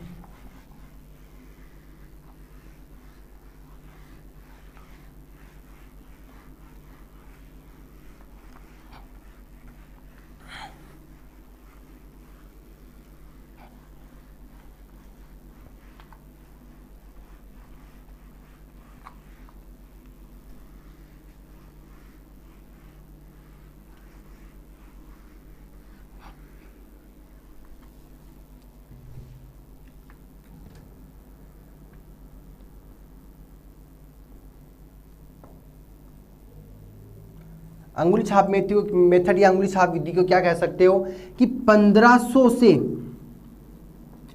नीचे का जो रीजन होता है वो किसके अंदर आता है, अंगुली छाप क्षेत्र के अंदर आता है। और इस अंगुली छाप विधि का यूज कहाँ किया जाता है, इसका उपयोग जो यौगिक का मिश्रण पाया जाता है कि पदार्थों का जो मिश्रण है उसमें से पदार्थों को अलग करके उनकी पहचान करने में किया जाता है कि कौन सी जो पदार्थ है वो कौन सी रेंज के अंदर क्या देते हैं, अवशोषण शिखर या अवशोषण बैंड में देता है। तो अंगुली छाप विधि का उपयोग कहाँ किया जाता है, उसके लिए किया जाता है जिसमें मिश्रित यौगिकों में से उन यौगिकों को अलग करके उनकी पहचान करने में करते हैं। फिर ये कहते हैं अंगुली छाप क्षेत्र जो होता है उसके अंदर क्या पाई जाती है, समतलीयता परिवर्तित होती है, मतलब उसकी समतलीयता जो है वो क्या होती रहती है, परिवर्तित होती है। और समतलीयता परिवर्तित होने के लिए इनको क्या चाहिए, एनर्जी की आवश्यकता चाहिए।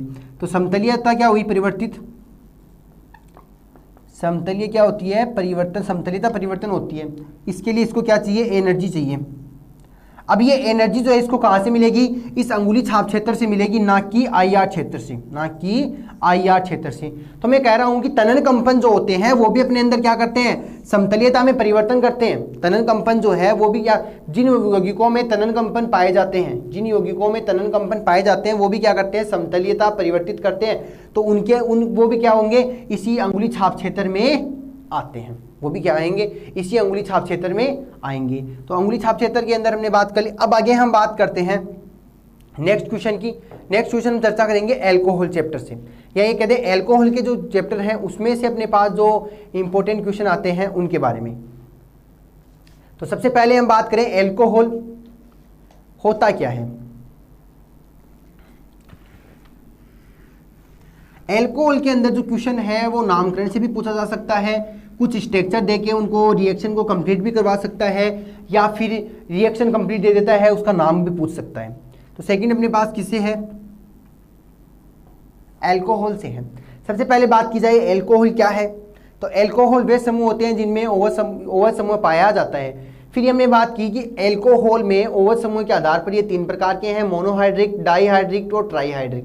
ठीक है, सबसे पहले हम बात करते हैं मोनोहाइड्रिक की। तो इनमें हम क्या करेंगे, नामकरण देखेंगे कि नामकरण किस प्रकार से है। मान लीजिए मेरे पास कोई कंपाउंड दे रखा है CH3 CH2 CH2 CH2 OH,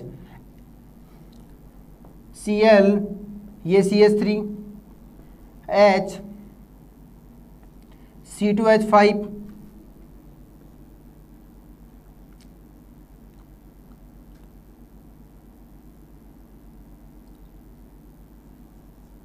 Br फिर CH3। ये मैंने क्या लिखा, कोई एक एग्जाम्पल लिखा। अब बात की जाए इसका हम क्या करेंगे, सबसे पहले नामकरण करेंगे। नामकरण करने के लिए क्या कहा जाता है कि नामकरण का फर्स्ट पॉइंट क्या कहता है, सबसे पहले कार्बन की उस लंबी श्रृंखला का चयन करो जिसमें क्रियात्मक समूह जुड़ा हुआ हो। तो सबसे लंबी कार्बन की श्रृंखला कौन सी हो गई, ये वाली, और इसमें क्या आ गया, OH समूह भी आ गया। इसके बाद हम ये कहते हैं कि OH समूह जहां से जुड़ा है वहीं से नंबरिंग स्टार्ट कर दो ताकि OH को क्या मिले, कम से कम नंबर मिले। तो नंबरिंग 1 2 3 एंड 4।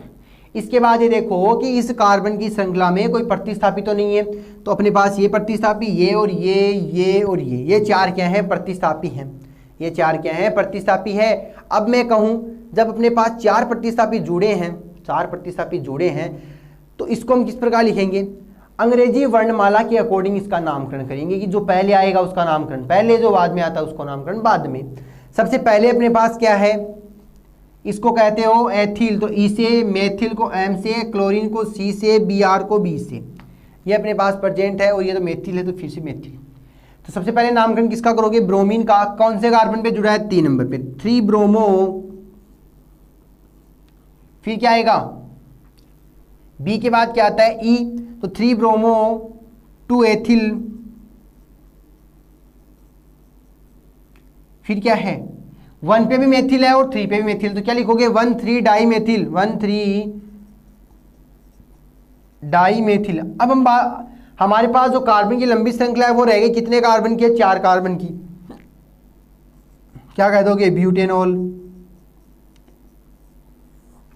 ब्यूटेनॉल।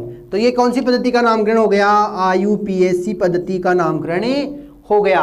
अगर अपने पास व्युत्पन्न पद्धति की बात की जाए तो एल्कोहल को हमेशा CH3 CH2 OH अगर अपने पास प्रेजेंट है तो इसको हम क्या कहते हैं, कार्बिनोल।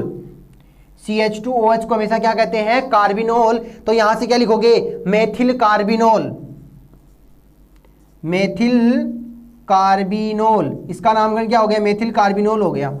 ठीक है, तो हमने क्या कहा, कार्बिनोल क्या होता है, CH2 OH का व्युत्पन्न होता है, ये कहते हैं CH2 OH को हम क्या कहते हैं, कार्बिनोल कहते हैं। CH2 OH को हम क्या कहते हैं, कार्बिनोल कहते हैं।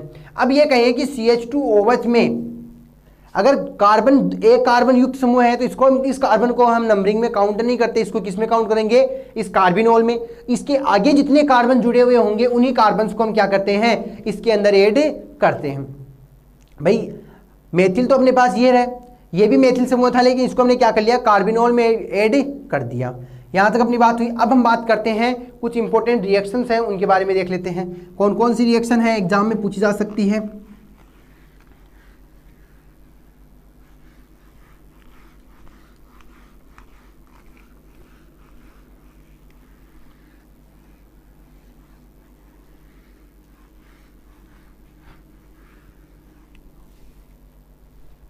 सबसे पहले अपने पास है ऑक्सीकरण एंड विऑक्सीकरण। सॉरी, क्या कहोगे,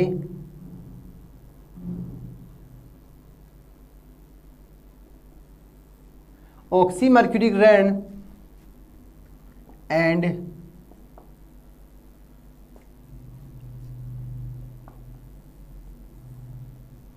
विमर्क्यूरीकरण। ऑक्सीमर्क्यूरीकरण एंड विमर्क्यूरीकरण अपने पास क्या है, एक रिएक्शन दे रखी है, इंपॉर्टेंट रिएक्शन है, इसके बारे में हमें देखना है। सबसे पहले क्या कह रहा है, सबसे पहले क्या कह रहा है कि इस ऑक्सिक मर्क्यूरीकरण और विमर्क्यूरीकरण जो करवा रहे हैं वो किसका करवाओगे, एल्कीन का करवाओगे। तो क्या लिखोगे, एल्कीन का ऑक्सी मर्क्यूरीकरण एंड विमर्क्यूरीकरण। ऑक्सी मर्क्यूरीकरण का मतलब तो क्या होगा, इसके अंदर ऐड होगा। वी मर्क्यूरीकरण का मतलब जो ऑक्सी मर्क्यूरीकरण के ऐड हुआ है वो क्या हो गया, बाहर निकल गया।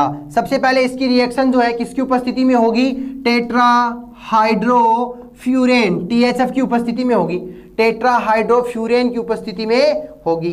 तो ये कह दें, और किस किस के साथ में, एल्किन। एल्किन क्या होती है, CH2 डबल बॉन्ड CH2, साथ में क्या लोगे, मर्क्यूरी एसीटेट, तो क्या बन गया CH3 C double bond O2Hg, ये क्या बन गया, मर्क्यूरी एसीटेट अपने पास आ गया। तो जब इसकी रिएक्शन THF की उपस्थिति में करवाई जाएगी तो हमें क्या प्राप्त होगा, ऑक्सी मर्क्यूरिक यौगिक या मर्क्यूरी यौगिक हमें प्राप्त हो जाएगा। क्या प्राप्त हो जाएगा, मर्क्यूरी यौगिक हमें प्राप्त हो जाएगा। सबसे पहले यहां से इसको तोड़ो, तो यहां से हम ये क्या करवाएंगे, और इसके साथ क्या ले लोगे, H2O ले लोगे, वाटर का मॉलिक्यूल ले लोगे। वाटर का मॉलिक्यूल लोगे तो वाटर का मॉलिक्यूल क्या करेगा, अपने आयन में टूटेगा, वाटर में कुछ लोगे H+ OH- में।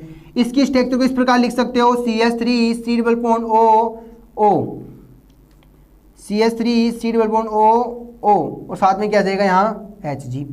अब ये कहें या तो बॉन्ड यहाँ से टूटता है या बॉन्ड यहाँ से टूटता है। मैंने बॉन्ड इसको यहाँ से तोड़ा तो ये H+ जो है इसके साथ गया और नीचे क्या आ गया, OH इसके साथ। अब मैं कह दूँ यहाँ वैलेंसी H+ के रूप में, तो ये OH यहाँ तो जुड़ेगा नहीं।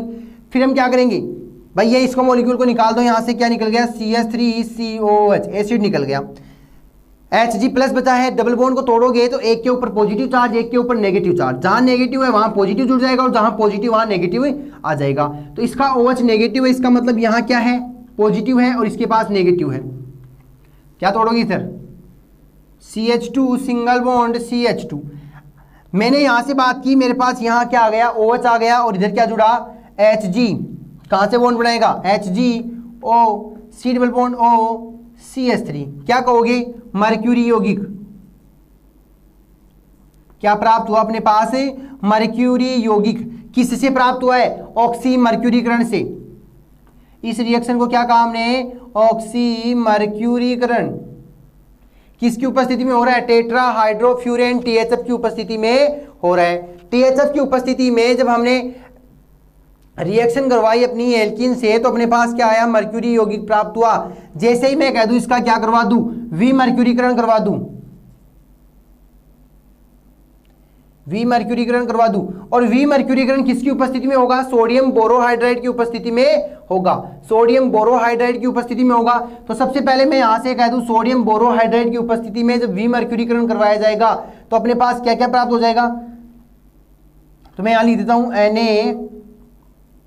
NaBH4, ये क्या है, सोडियम बोरोहाइड्राइड। सोडियम बोरोहाइड्राइड एक क्या है, प्रबल अपचायक है, यही कहते हैं अपचयनकारी है। तो सबसे पहले यहां से ये क्या देगा, यहां से Hg और Hg को तोड़ देगा, फिर क्या करेगा, एक H यहाँ पे, एक H यहाँ पे, ये क्या बन गया, CH3 CH2OH। यहां से क्या बन गया, एसिड का मॉलिक्यूल। ठीक है, तो हम क्या कर रहे हैं भाई, ये NaOH जो है ये क्या है, प्रबल अपचायक है। या सोडियम बोरोहाइड्राइड हम ले रहे हैं, लिथियम एल्यूमिनियम हाइड्राइड और सोडियम बोरोहाइड्राइड दोनों ही क्या करते हैं, अपचयनकारी हैं। सोडियम बोरोहाइड्राइड दोनों ही क्या है, अपचयनकारी हैं। जैसे ही अपचयनकारी है तो इसका मतलब क्या होगा, यहाँ अपचयन होगा, अपचयन होगा तो ये क्या निकाल देगा, एसिड को, जो हाइड्रोजन है उसको निकालेगा। तो सबसे पहले Hg को निकाल दिया, ये Hg क्या थी, मेटल थी, निकल गई।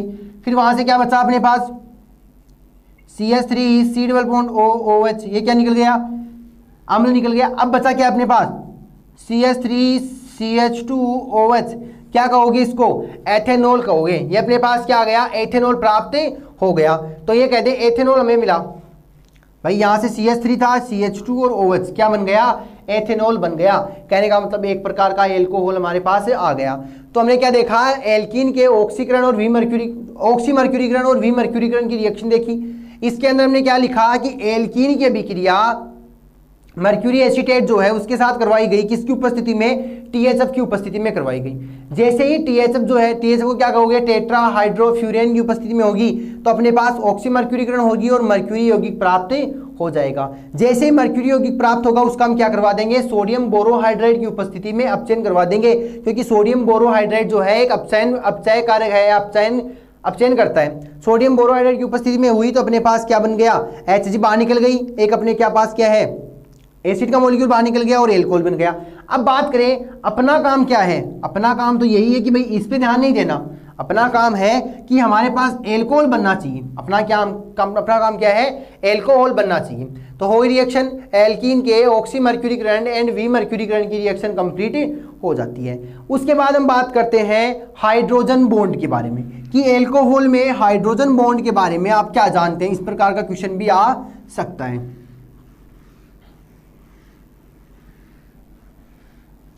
अगर पूछ लिया जाए कि एल्कोहल के हाइड्रोजनीकरण के बारे में आप क्या, हाइड्रोजन बॉन्ड के बारे में क्या जानते हो कि एल्कोहल में अगर हाइड्रोजन बॉन्ड है वो किस प्रकार बॉन्ड बनाता है, तो सिंपली हम लिख लेते हैं किसके बारे में, हाइड्रोजन बॉन्ड के बारे में। तो हाइड्रोजन बॉन्ड के बारे में हम क्या लिखोगे, हाइड्रोजन परबल विद्युत ऋणी परमाणुओं के साथ, हाइड्रोजन जो है परबल विद्युत ऋणी बॉन्ड परमाणु कौन कौन से हैं, और nitrogen, oxygen and fluorine. Hydrogen परबल विद्युत ऋणी परमाणुओं के साथ बॉन्ड बनाकर क्या बनाता है, विद्युत या कह दें धनात्मक स्पीशीज का फॉर्मेशन करता है।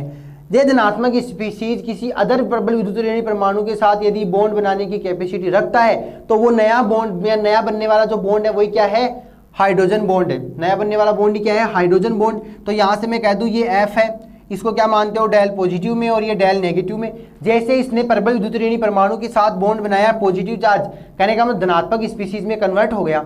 अब ये कहते हैं ये पॉजिटिव चार्ज क्या है, फिर से किसी परबल विद्युत ऋणी परमाणु के साथ बॉन्ड बनाता है। मान लीजिए ये बॉन्ड बना, तो ये परबल विद्युत ऋणी परमाणु की क्या है, ऑक्सीजन, इसके साथ वो नया बॉन्ड बन रहा है, ये क्या कहलाएगा, हाइड्रोजन बॉन्ड कहलाएगा। इसी को हम क्या कहते हैं, हाइड्रोजन बॉन्ड कहते हैं। हाइड्रोजन बॉन्ड हमेशा डैश डैश के रूप में शो करते हैं। हो गया यहाँ तक। अब बात करते हैं हाइड्रोजन बॉन्ड जो है वो दो प्रकार का होता है। हाइड्रोजन बॉन्ड जो है वो दो प्रकार का होता है। एक होता है अंतराणुक हाइड्रोजन बॉन्ड, एक होता है अंतःअणुक हाइड्रोजन बॉन्ड। अब बात की जाए अंतराणु क्या होता है और अंतःअणु क्या होता है। अंतरा का मतलब होता है दो अणुओं की बात करेंगे, अंतः का मतलब होता है एक अणु की बात करेंगे। इसमें एक की बात करेंगे, इसमें दो अणुओं की बात करेंगे। दो अणु हमने लिया है, दो अणु क्या कहोगे, एक अणु का हाइड्रोजन दूसरे अणु का विद्युत ऋणी परमाणु आपस में यदि हाइड्रोजन बॉन्ड बनाता है तो उसको क्या कहोगे, अंतराणुक हाइड्रोजन बॉन्ड कहेंगे। क्या कह रहा है, एक अणु का हाइड्रोजन और दूसरे का क्या है, कोई परबल विद्युत ऋणी परमाणु है। ये दोनों मान लो दूसरे का कोई परबल विद्युत ऋणी परमाणु, इन दोनों के मध्य यदि कोई हाइड्रोजन बॉन्ड बनता है तो उसको क्या कहोगे, अंतराणुक हाइड्रोजन बॉन्ड कहोगे। दूसरा कह रहा है अंतःअणु। अंतःअणु का मतलब क्या होता है, एक ही अणु के मध्य, अंतःअणु का मतलब एक ही अणु के मध्य, तो क्या लिखोगे, हाइड्रोजन बॉन्ड जो है या एक अणु का हाइड्रोजन और विद्युत ऋणी परमाणु क्या करें, आपस में हाइड्रोजन बॉन्ड बनाए तो उसको क्या कहते हैं, अंतःअणुक हाइड्रोजन बॉन्ड कहते हैं। तो हाइड्रोजन बॉन्ड के बारे में बात कर ली। हाइड्रोजन बॉन्ड जो है वो दो प्रकार का है, अंतराणुक और अंतःअणुक। अंतराणुक क्या है, जिसके अंदर दो अणुओं की चर्चा करते हैं, और अंतःअणुक क्या होता है, जिसमें एक अणु की चर्चा करते हैं। यहां तक अपना कंप्लीट हो जाता है।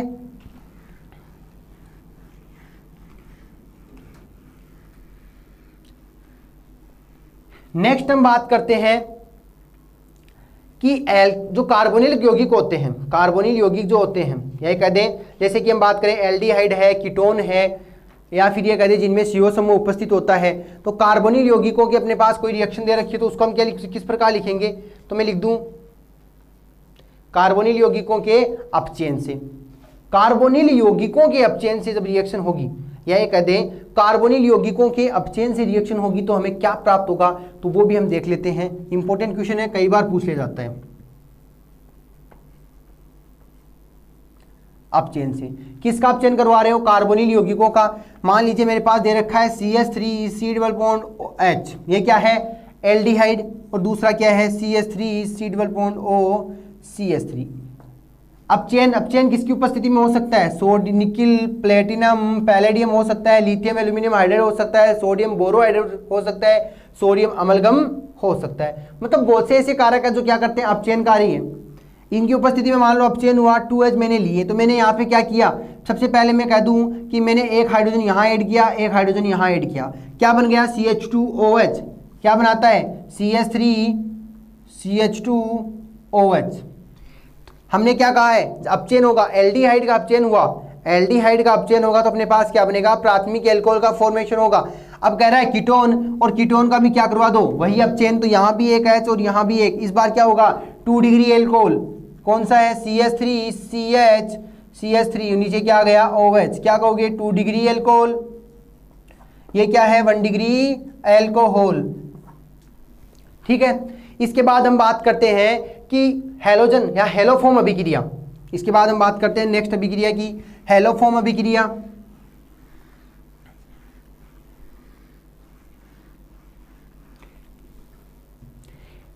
सबसे पहले बात करें हेलोफॉर्म अभिक्रिया के अंदर अपने पास क्या बनता है, क्लोरोफॉर्म बनता है।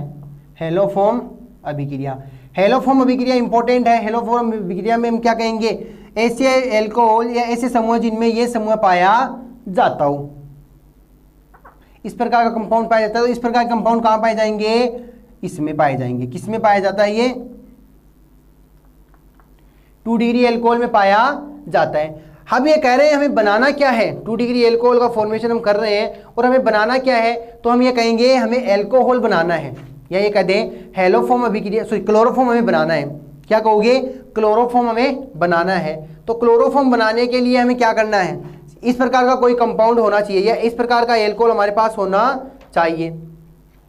इस प्रकार का एल्कोहल कहाँ होगा अपने पास, तो एक ऐसा एल्कोहल है 2 डिग्री एल्कोहल है। इस प्रकार का एल्कोहल जो है वो 2 डिग्री एल्कोहल है। तो हेलोफॉर्म अभिक्रिया करने के लिए हमें क्या चाहिए, 2 डिग्री एल्कोहल की आवश्यकता पड़ती है। सबसे पहले तो 2 डिग्री एल्कोहल है, सबसे पहले 2 डिग्री एल्कोहल जो है वो क्या करेगा, अपने पास CH, इसकी रिएक्शन करवाओ। सबसे पहले तो इसको किस में कन्वर्ट करो, इसका मैं क्या करवा दूं, ऑक्सीडेशन करवा दूं।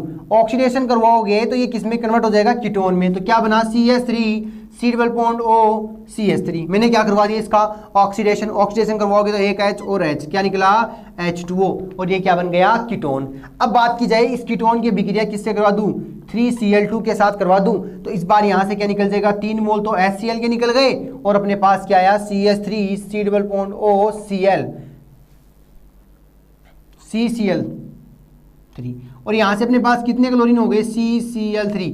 CCl3 क्यों आया, क्योंकि यहां से तीनों क्लोरीन जो है, 3 हाइड्रोजन यहां से बाहर जा चुके।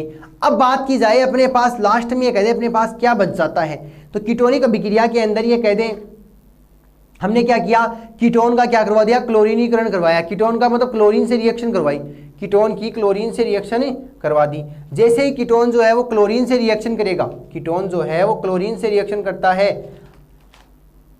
क्लोरोफॉर्म बनने की प्रोसेस हो जाती है, या कह दें क्लोरोफॉर्म बनने वाला होता है। अब बात की जाए यहां से मैं क्या कह दूं, यदि इस बॉन्ड को तोड़ दिया जाए तो मेरे पास क्या प्राप्त होता है, CCl3। तो मैं यहां का क्या करूं, इसका क्या करवा दूंगा, जलपघटन करवा दूं।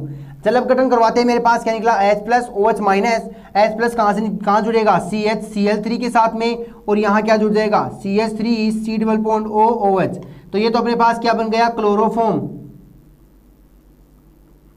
और ये अपने पास क्या बन गया, एसिड। तो हमने क्या किया, 2 डिग्री एल्कोहल लिया, क्लोरोफॉर्म दे रहे हैं, 2 डिग्री एल्कोहल का हमने क्या करवाया, सबसे पहले ऑक्सीडेशन। ऑक्सीडेशन करवाओगे तो अपने पास क्या बन जाएगा, कीटोन, और फिर कीटोन का क्या करवा दिया, Cl2, मतलब क्लोरीन की उपस्थिति में रिएक्शन, तो अपने पास ये।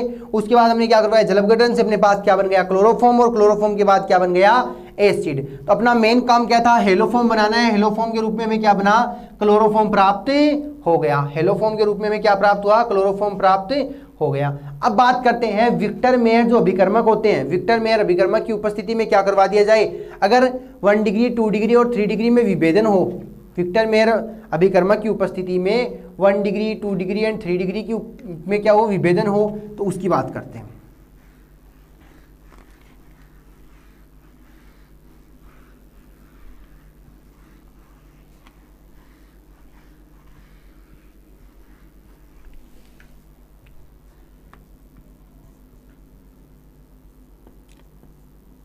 विक्टर मेयर अभिकर्मक की उपस्थिति में भी रिएक्शन करवानी है। तो सबसे पहले ये कहता है कि जो एल्कोहल होते हैं वो फॉस्फोरस और आयोडाइड की उपस्थिति में एल्किल आयोडाइड बनाते हैं।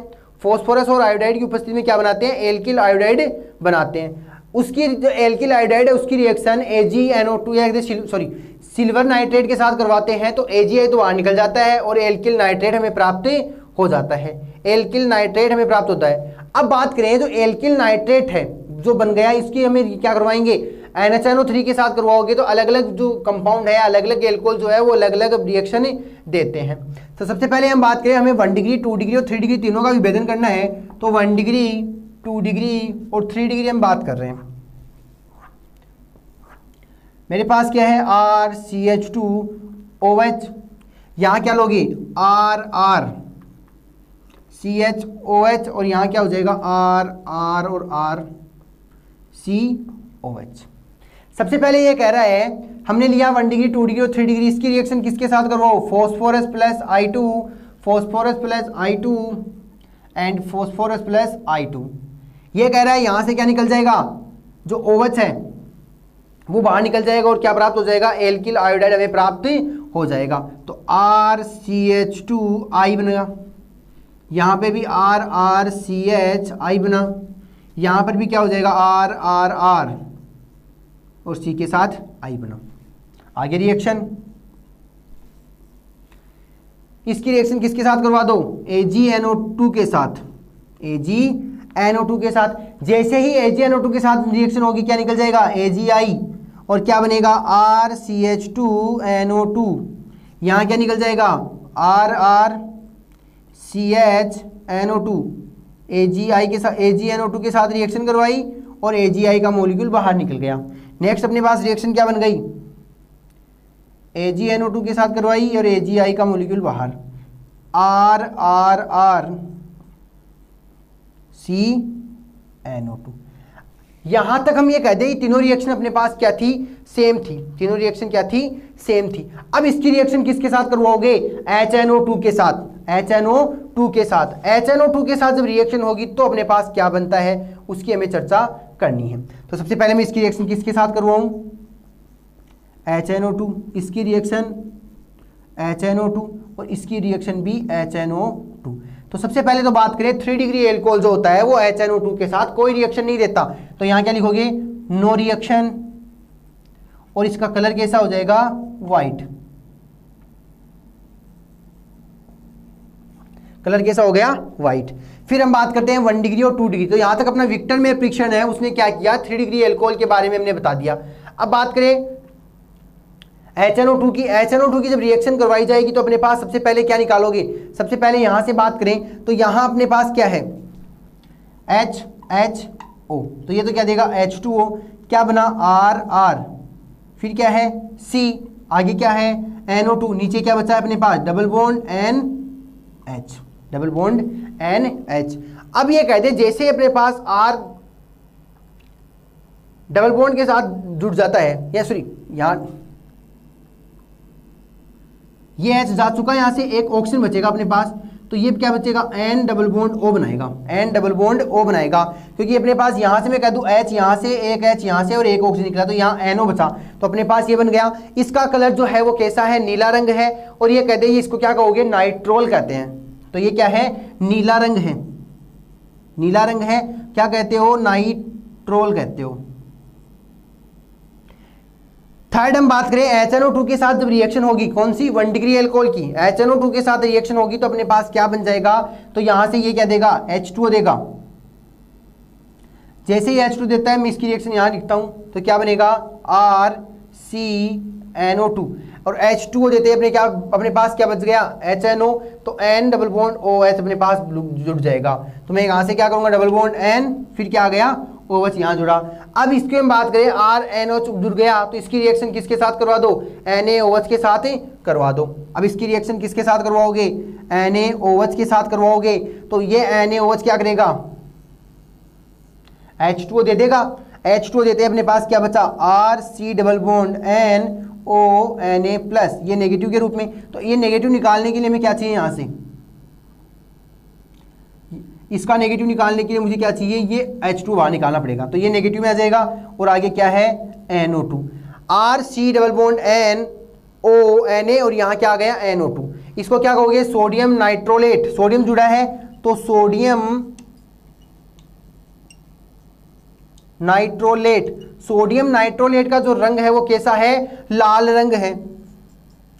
तो हमने क्या देखा, विक्टर मेयर विक्रिया या विक्टर मेयर जो परीक्षण होते हैं, विक्टर मेयर परीक्षण से हमने क्या निकाला, 1 डिग्री 2 डिग्री और 3 डिग्री एल्कोहल में विभेदन किया।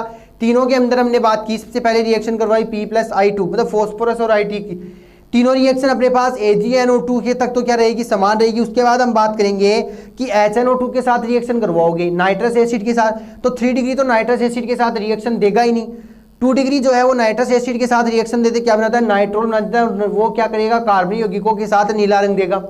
फिर HNO3 के साथ रिएक्शन करोगे तो अपने पास ये प्राप्त होगा, और सोडियम हाइड्रोक्साइड की उपस्थिति में रिएक्शन करवाओगे तो सोडियम नाइट्रोलेट बनाएगा, जिसका रंग कैसा है, लाल रंग है। तो सोडियम नाइट्रोलेट या सोडियम नाइट्रोलेट है वो कैसा हो गया, लाल रंग का हो गया। तो विक्टर मेयर परीक्षण जो है वो क्या कह रहा है, विक्टर मेयर परीक्षण से हमने क्या किया, 1 डिग्री 2 डिग्री और 3 डिग्री में क्या किया, डिफरेंस कर लिया। अब बात करते हैं कि यदि अपने पास कई बार ये दिया रखा होता है कि एक कार्बन अधिक या एक कार्बन कम वाला एल्कोहल का फॉर्मेशन करो, अगर अपने पास ये दे दे कि एक कार्बन अधिक या एक कार्बन कम वाले एल्कोहल का फॉर्मेशन करो तो वो किस प्रकार करते हो। जैसे कि अपने पास ये दे दे कि भाई एथेनॉल दे रखा है और ये पूछ ले कि प्रोपेनॉल का फॉर्मेशन करो, एथेनॉल दे रखा है और कह दे प्रोपेनॉल का फॉर्मेशन करो, तो वो किस प्रकार करोगे।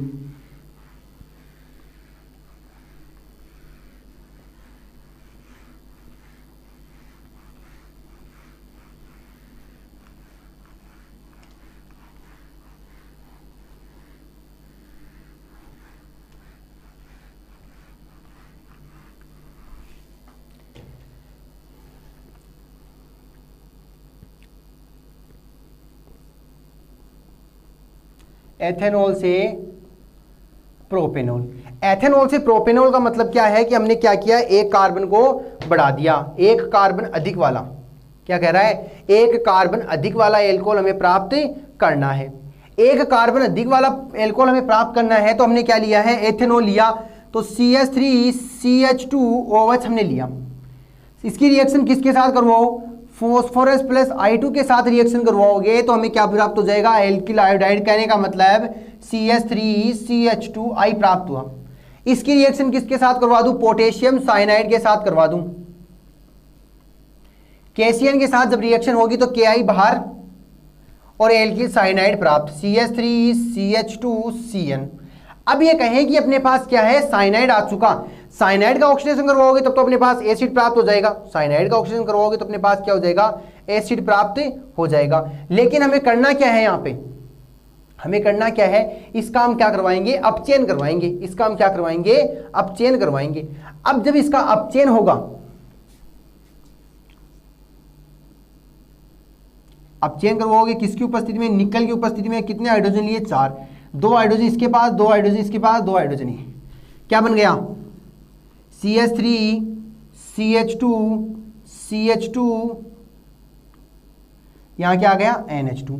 अब बात करें तो अपने पास बनाना क्या है, एल्कोहल बनाना है, तो इसका मैं क्या करवा दूं, जल अपघटन करवा दूं। जल अपघटन करवाओगे तो मेरे पास यहां से क्या टूट जाएगा, NH2 माइनस के रूप में, CH2 प्लस के रूप में। अब ये कह दूं जैसे ही जल अपघटन करवाया, H2O की रिएक्शन ली, H2O की रिएक्शन करवाएंगे, जल अपघटन करवा दोगे, या ये कह देंगे HNO2 की उपस्थिति में, HNO नाइट्रस एसिड की उपस्थिति में क्या करवा दो, जल अपघटन। ये कह दूं HNO2 ले ले या फिर H2O ले ले, तो अपने पास क्या बन जाता है, CH3CH2CH2OH प्लस में क्या निकल गया अपने पास, NH3। कहने का मतलब अमोनिया का मॉलिक्यूल तो अपने पास क्या हो गया, NH3 तो बाहर निकल गई, NH3 तो बाहर निकल गई। ये क्या प्राप्त हुआ अपने पास, एल्कोहल। क्वेश्चन क्या कह रहा है कि एथेनॉल से प्रोपेनॉल बनाओ। एथेनॉल का मतलब कार्बन 2 है, 2 कार्बन, प्रोपेनॉल का मतलब है कि 3 कार्बन, तो हमने लिया है 2 कार्बन का और बनाया क्या है, 3 कार्बन का। ऐसा क्वेश्चन आ सकता है। अगर ये कहे कि प्रोपेनॉल से हमें क्या बनाना है, एथेनॉल बनाना है, क्वेश्चन ये आ जाए कि प्रोपेनॉल से क्या बनाओ, एथेनॉल, कहने का मतलब एक कार्बन कम वाला क्या करना है, एल्कोहल बनाना है, एक कार्बन कम वाला एल्कोहल हमें बनाना है। तो उसकी रिएक्शन किस प्रकार करोगे,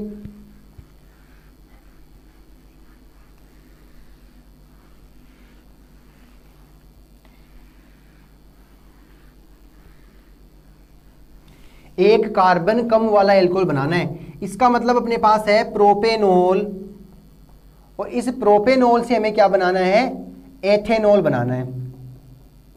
प्रोपेनॉल का फॉर्मूला क्या हो गया, CH3CH2CH2OH। इसका क्या करवाना है, सबसे पहले इसका क्या करवा दो, ऑक्सीडेशन करवा दो। इसका ऑक्सीडेशन करवाओगे तो अपने पास क्या बन जाएगा, CH3CH2CHO। कहने का मतलब यहां से 2H2O निकल गए, क्या बन गए, एल्डिहाइड, क्या बन गया, प्रोपेनेल। और प्रोपेनेल का फिर से क्या करवाओगे, ऑक्सीडेशन। तो हम जानते हैं एल्डिहाइड किस में कन्वर्ट होगा, एसिड में, क्या बना, CH3CH2COOH, प्रोपेनोइक अम्ल। अब क्या करें, प्रोपेनोइक अम्ल की रिएक्शन किसके साथ करवा दें, यह कहते हैं प्रोपेनोइक अम्ल जो अपने पास प्राप्त हुआ, हम क्या कह रहे हैं, प्रोपेनॉल से बना रहे हैं, प्रोपेनॉल से बना रहे हैं, तो प्रोपेनोइक अम्ल प्राप्त हुआ। प्रोपेनोइक अम्ल की अभिक्रिया किसके साथ करवा दो, NaOH सोडियम हाइड्रोक्साइड के साथ करवा दो।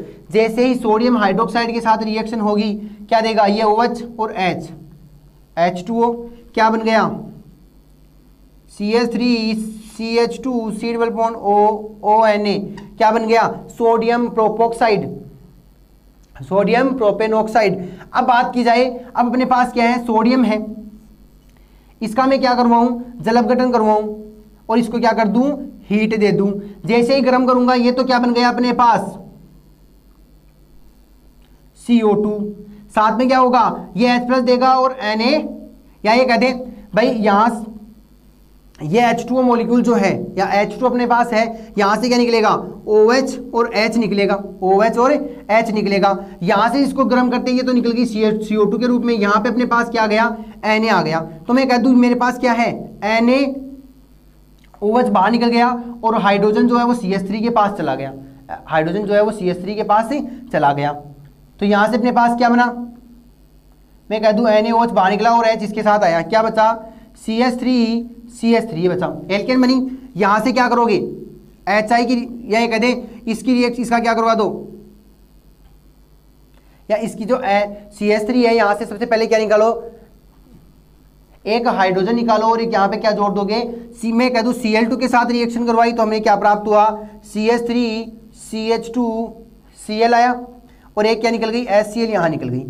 जैसे ही Cl आ गया इसकी रिएक्शन किसके साथ करवा दो, H2O के साथ, क्या निकल गया, HCl, क्या बना, CH3CH2OH, क्या बन रहा है, एथेनॉल। बनाना क्या था, एथेनॉल। किससे बनाया, प्रोपेनॉल से। सबसे पहले क्या करवाया, ऑक्सीडेशन, एल्डिहाइड बना, एल्डिहाइड का ऑक्सीडेशन, एसिड बना, एसिड से सोडियम हाइड्रोक्साइड के साथ करवाई तो सोडियम प्रोपेनॉक्साइड बन गया। उसकी हमने क्या करवाई, हीट दी और क्या बन गई, एल्केन बनी। एल्केन का क्या करवा दिया, क्लोरीन की रिएक्शन, तो अपने पास क्या बन गया, क्लोरो एल्किल क्लोराइड बन गया, या एथिल क्लोरो या क्लोरोएथेन बन गया। उसका हमने क्या करवा दिया, H2 के साथ, तो HCl निकल गया और OH बन गया, क्या बन गया, एथेनॉल। हमने क्या देखा कि एक कार्बन कम वाला भी देखा और एक कार्बन अधिक वाला भी क्वेश्चन देख लिया। तो कहने का मतलब क्वेश्चन ये पूछ सकता है कि एक कार्बन अधिक वाले एल्कोहल क्या होते हैं, एक कार्बन कम वाले एल्कोहल क्या होते हैं, दोनों की रिएक्शन हमने देख ली। अब बात करते हैं नेक्स्ट अपनी अभिक्रियाओं की। तो ये नेक्स्ट अपनी अभिक्रिया है वो होगी, प्रोपेनॉल देखा, एथेनॉल देख लिया, हेलोफॉर्म, ये पहले जो हेलोफॉर्म अभिक्रिया थी उसकी हमने बात कर ली थी। अब बात करते हैं अकार्बनिक अम्लों से, या ये कहते हैं अकार्बनिक जो अम्ल होते हैं, अकार्बनिक जो अम्ल होते हैं उनकी रिएक्शन करवाएं किसके साथ में, एथिलीन ग्लाइकोल के साथ में। एथिलीन ग्लाइकोल के साथ में ये रिएक्शन करती है तो क्या बनती है,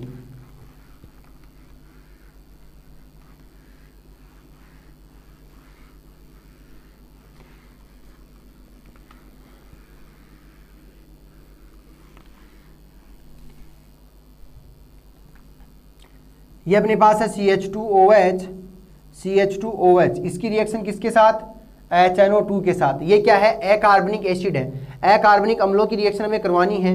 HNO, अब अकार्बनिक अम्ल जो है वो कौन कौन से हो सकते हैं, तो मैं कह दूं HNO3 भी हो सकता है और H2SO4 भी हो सकते हैं, दोनों ही कैसे हैं, सांद्र है, ये भी क्या है, सांद्र है। तो यहां से जब ये कहें कि NO2 बचेगा और H, यहां से HO और H निकल गया, क्या बन गया, H2O निकला और क्या बन गया अपने पास, CH2ONO2, ये हमें प्राप्त हो जाता है। तो जो ऑक्सी अम्ल हैं उनकी रिएक्शन हमने करवाई तो अपने पास क्या आया, एथिलीन ग्लाइकोल की अभिक्रिया सांद्र H2SO4 और सांद्र HNO3 के साथ करवाएंगे तो अपने पास ये अपने पास प्राप्त हो जाएगा, नाइट्रो का एथिल नाइट्रेट प्राप्त हो जाएगा। अब बात करें डाइनाइट्रेट है, नेक्स्ट अभिक्रियाओं की हम चर्चा करें तो अपने पास क्या होगा, pinacol pinacolone rearrangement, pinacol pinacolone rearrangement के बारे में बात करते हैं। एग्जाम में कई बार पूछा जाता है रीअरेंजमेंट के बारे में। पिनेकोल पिनेकोलोन रीअरेंजमेंट क्या होता है, तो पिनेकोल पिनेकोलोन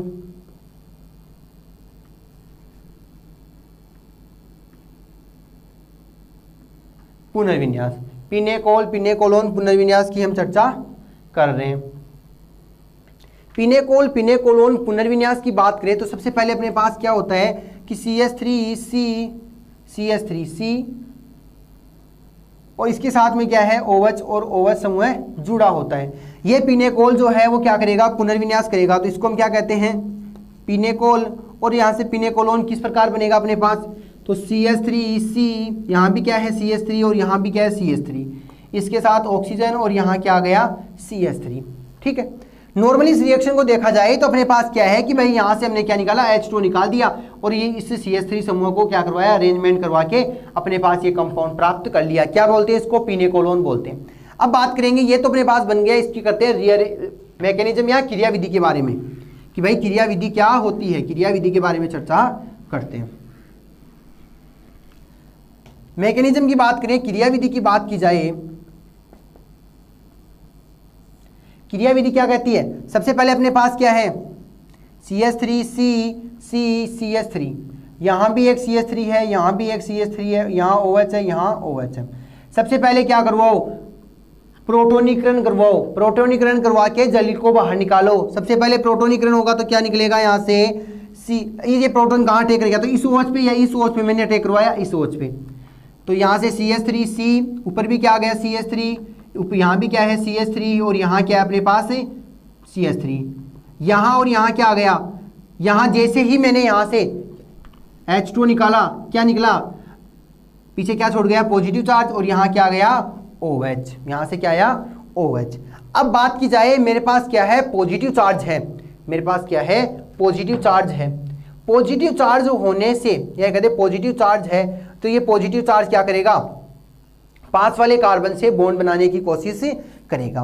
तो मैं यहाँ से कह दूं कि भाई इस नेक्स्ट रिएक्शन होगी अपनी मैकेनिज्म की, या नेक्स्ट स्टेप में बात करते हैं, तो अपने पास क्या प्राप्त है, CH3C, इसको मैं नीचे लिख लेता हूँ, CH3, फिर CH3, यहाँ क्या है CH3 और यहाँ क्या है OH। अब ये पॉजिटिव चार्ज है, ये CH3 क्या करेगा, यहाँ से टूटना स्टार्ट करता है, तो ये जैसे जैसे बॉन्ड टूटना स्टार्ट होगा, अपने पास क्या प्राप्त हो जाएगा भाई, CH3 यहाँ है, फिर यहाँ CH3 है, यहाँ CH3, तो ये जैसे जैसे ये बॉन्ड टूटना स्टार्ट होगा तो ये पास वाला बॉन्ड क्या हो जाएगा, बनना स्टार्ट हो जाएगा। यहाँ क्या है CH3 और नीचे क्या आ गया OH। अब मैं क्या करता हूँ, जैसे ही मेरे पास ये CH3 यहाँ ऐड हो जाता है, मैं यहाँ से क्या करूँगा, ये CH3 इसके साथ शिफ्ट होते हैं, यहाँ पे क्या आ गई वैलेंसी पूरी, और इस कार्बन के पास क्या है, एक पॉजिटिव चार्ज आ गया। तो यहाँ अपने पास क्या है CH3C, ऊपर भी CH3 और नीचे भी क्या आ गया CH3, फिर आगे क्या है कार्बन, कार्बन के आगे CH3, नीचे क्या है OH और इसके ऊपर क्या आ गया पॉजिटिव चार्ज। अब मैं कह दूं कि यहाँ से मेरे पास मैंने क्या निकाल दिया, H+ को बाहर निकाला। जैसे ही मैंने H+ को बाहर निकाला, इसके ऑक्सीजन के पास क्या आ गया नेगेटिव, इस नेगेटिव ने इस पॉजिटिव के साथ बॉन्ड बना के क्या कर लिया, डबल बॉन्ड। तो CH3C, ऊपर भी CH3, नीचे भी क्या आ गया CH3, कार्बन CH3 और नीचे क्या आ गया ऑक्सीजन, और क्या बन गया, पिनेकोल प्राप्त हो गया। क्या देखा, पिनेकोल पिनेकोलोन पुनर्विन्यास की अभिक्रिया हमने देखी, पिनेकोल पिनेकोलोन पुनर्विन्यास की अभिक्रिया हमने बात की। अब ये कहते पिनेकोल पिनेकोलोन पुनर्विन्यास जो है, पिनेकोल पिनेकोलोन पुनर्विन्यास जो है उस अभिक्रिया की हम चर्चा कर रहे हैं। पिनेकोल पिनेकोलोन पुनर्विन्यास के अंदर हमने क्या देखा, पिनेकोल का हमने रीअरेंजमेंट करवाया H+ के साथ। तो इसकी क्रियाविधि के अंदर हमने बात की, सबसे पहले यहाँ क्या ऐड किया हमने H+ और लास्ट में हमने क्या निकाल दिया H+। कहने का मतलब रीअरेंजमेंट हुआ है वो इन्हीं आयनों के मध्य हुआ है, इन्हीं प्रोटॉन्स के जो भी कार्बनिक समूह जुड़े हैं उन्हीं के मध्य हुआ। ठीक है, सबसे पहले क्या करोगे, प्रोटोनीकरण करवाओगे। प्रोटोनीकरण करवाने का मतलब है कि किसी प्रोटॉन को ऐड करवा दोगे, किसी प्रोटॉन को ऐड करवा दोगे। प्रोटॉन को ऐड करवाने का मतलब है कि हमने क्या किया है कि यहाँ से H+ को ऐड करवाओगे OH के साथ में, तो H2 निकल जाएगा। H2 निकलने के बाद जो CH3 है वो क्या करेगा, टूटना स्टार्ट हो जाएगा। जैसे ही CH3 यहाँ से टूटना स्टार्ट होगा, अपने पास क्या निकल जाएगा, इस प्रकार की बॉन्डिंग, मतलब ये बन रहा है, ये टूट रहा है। जैसे ये टूटना पूरा हो गया, ये बनना पूरा हो गया, तो अपने पास CH3 शिफ्ट, यहाँ क्या आ गया पॉजिटिव चार्ज, नीचे क्या हो गया OH। तो यहाँ से जैसे ही प्रोटॉन निकल जाएगा O नेगेटिव, फिर ये पॉजिटिव नेगेटिव क्या करेंगे, बॉन्ड बनाएंगे और अपने पास क्या आ जाएगा, डबल बॉन्ड आ जाएगा। तो यहाँ तक अपने एल्कोहल की बात हुई, पिनेकोल पिनेकोलोन पुनर्विन्यास की हमने चर्चा कर ली। अब बात करेंगे फिनोल के बारे में।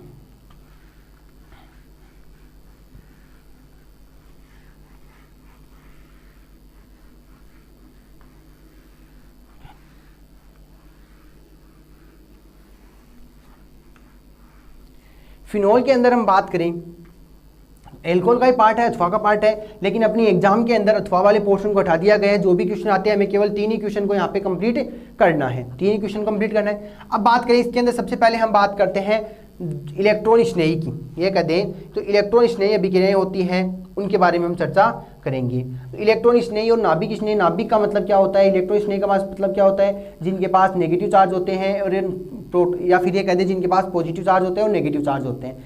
यहाँ हम सबसे पहले रिएक्शन देखेंगे सल्फोनीकरण की। इंपॉर्टेंट रिएक्शन पूछी जा सकती है सल्फोनीकरण, या तो अपने पास रिएक्शन नाम दे के पूछ सकता है, या फिर ये कह दे कि रिएक्शन जैसे अपने पास ये दे रखा है OH, इसकी अभिक्रिया करनी है हमें कंसंट्रेशन H2SO4 के साथ। अब हमें क्या करना है, ये पूछता है ए और बी प्रोडक्ट क्या दे रखा है, या ए और बी प्रोडक्ट कौन सा बनेगा। तो क्या करोगे, सबसे पहले इसकी रिएक्शन करवाओगे। तो अपने पास ये तो OH है, यहाँ से क्या निकल जाएगा, एक तो निकलेगा HSO3, यहाँ से क्या निकल जाएगा, एक तो अपने पास क्या निकल सकता है HSO3, और एक अपने जो ये HSO3 कहाँ जुड़ सकता है, एक तो जुड़ सकता है ऑर्थो पे, तो दूसरा क्या जुड़ सकता है पेरा। तो ये तो अपने पास पेरा का आ गया, प्लस में क्या जुड़ेगा OH HSO3, ये कहाँ जुड़ा ऑर्थो पे। तो ये कह सकते हैं सल्फोनीकरण हमने करवाया H2SO4 की उपस्थिति में, और तो ऑर्थो व पेरा उत्पाद हमें प्राप्त हो गया, ऑर्थो व पेरा उत्पाद प्राप्त हुआ। अब ये कह सकते हैं कि जो पेरा उत्पाद होते हैं वो ज़्यादा मेजर होते हैं, बड़े बनते हैं, जबकि ये ऑर्थो उत्पाद है वो क्या होते हैं, कम बनते हैं। नेक्स्ट अभिक्रिया की हम बात करें हेलोजनीकरण, तो ये जैसे हमने सल्फोनीकरण करवाया है वैसे ही हम क्या करवाएंगे, हेलोजनीकरण करवाएंगे।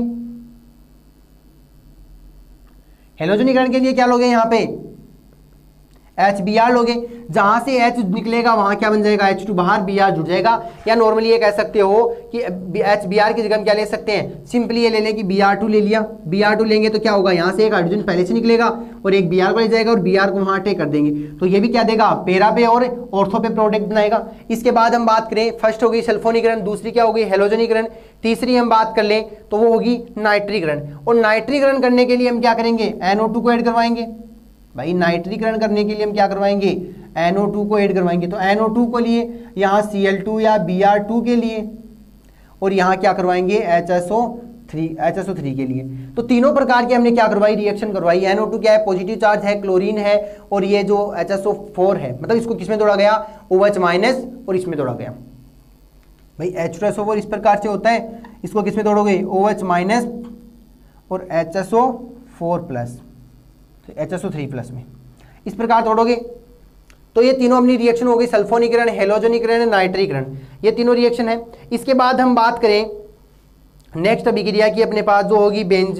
अब ये कह दें इनके अलावा अपने पास जो रिएक्शन है, तो इनमें हमारे पास रिएक्शन दे रखी हो और अगर नामकरण पूछता है तो क्या कर दोगे, नामकरण लिखोगे। अगर अपने पास ये कह दे कि भाई रिएक्शन को कंप्लीट करो, तो हमें क्या करना होगा, रिएक्शन कंप्लीट करनी होगी, रिएक्शन कंप्लीट करनी होगी। अब बात करें नेक्स्ट जो रिएक्शन है अपने पास, वो होगी होबेन-होश अभिक्रिया।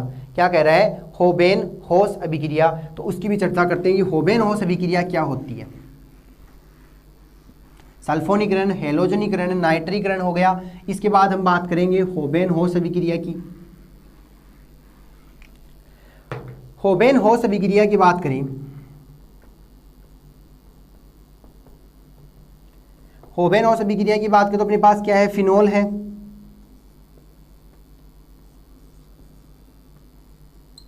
इसको हम बात करें तो अपने पास कौन सा फिनोल है, क्लासिफिकेशन की बात करें तो इसके अंदर OH समूह कितने हैं, 3 हैं। OH समूह क्या है, 3 हैं।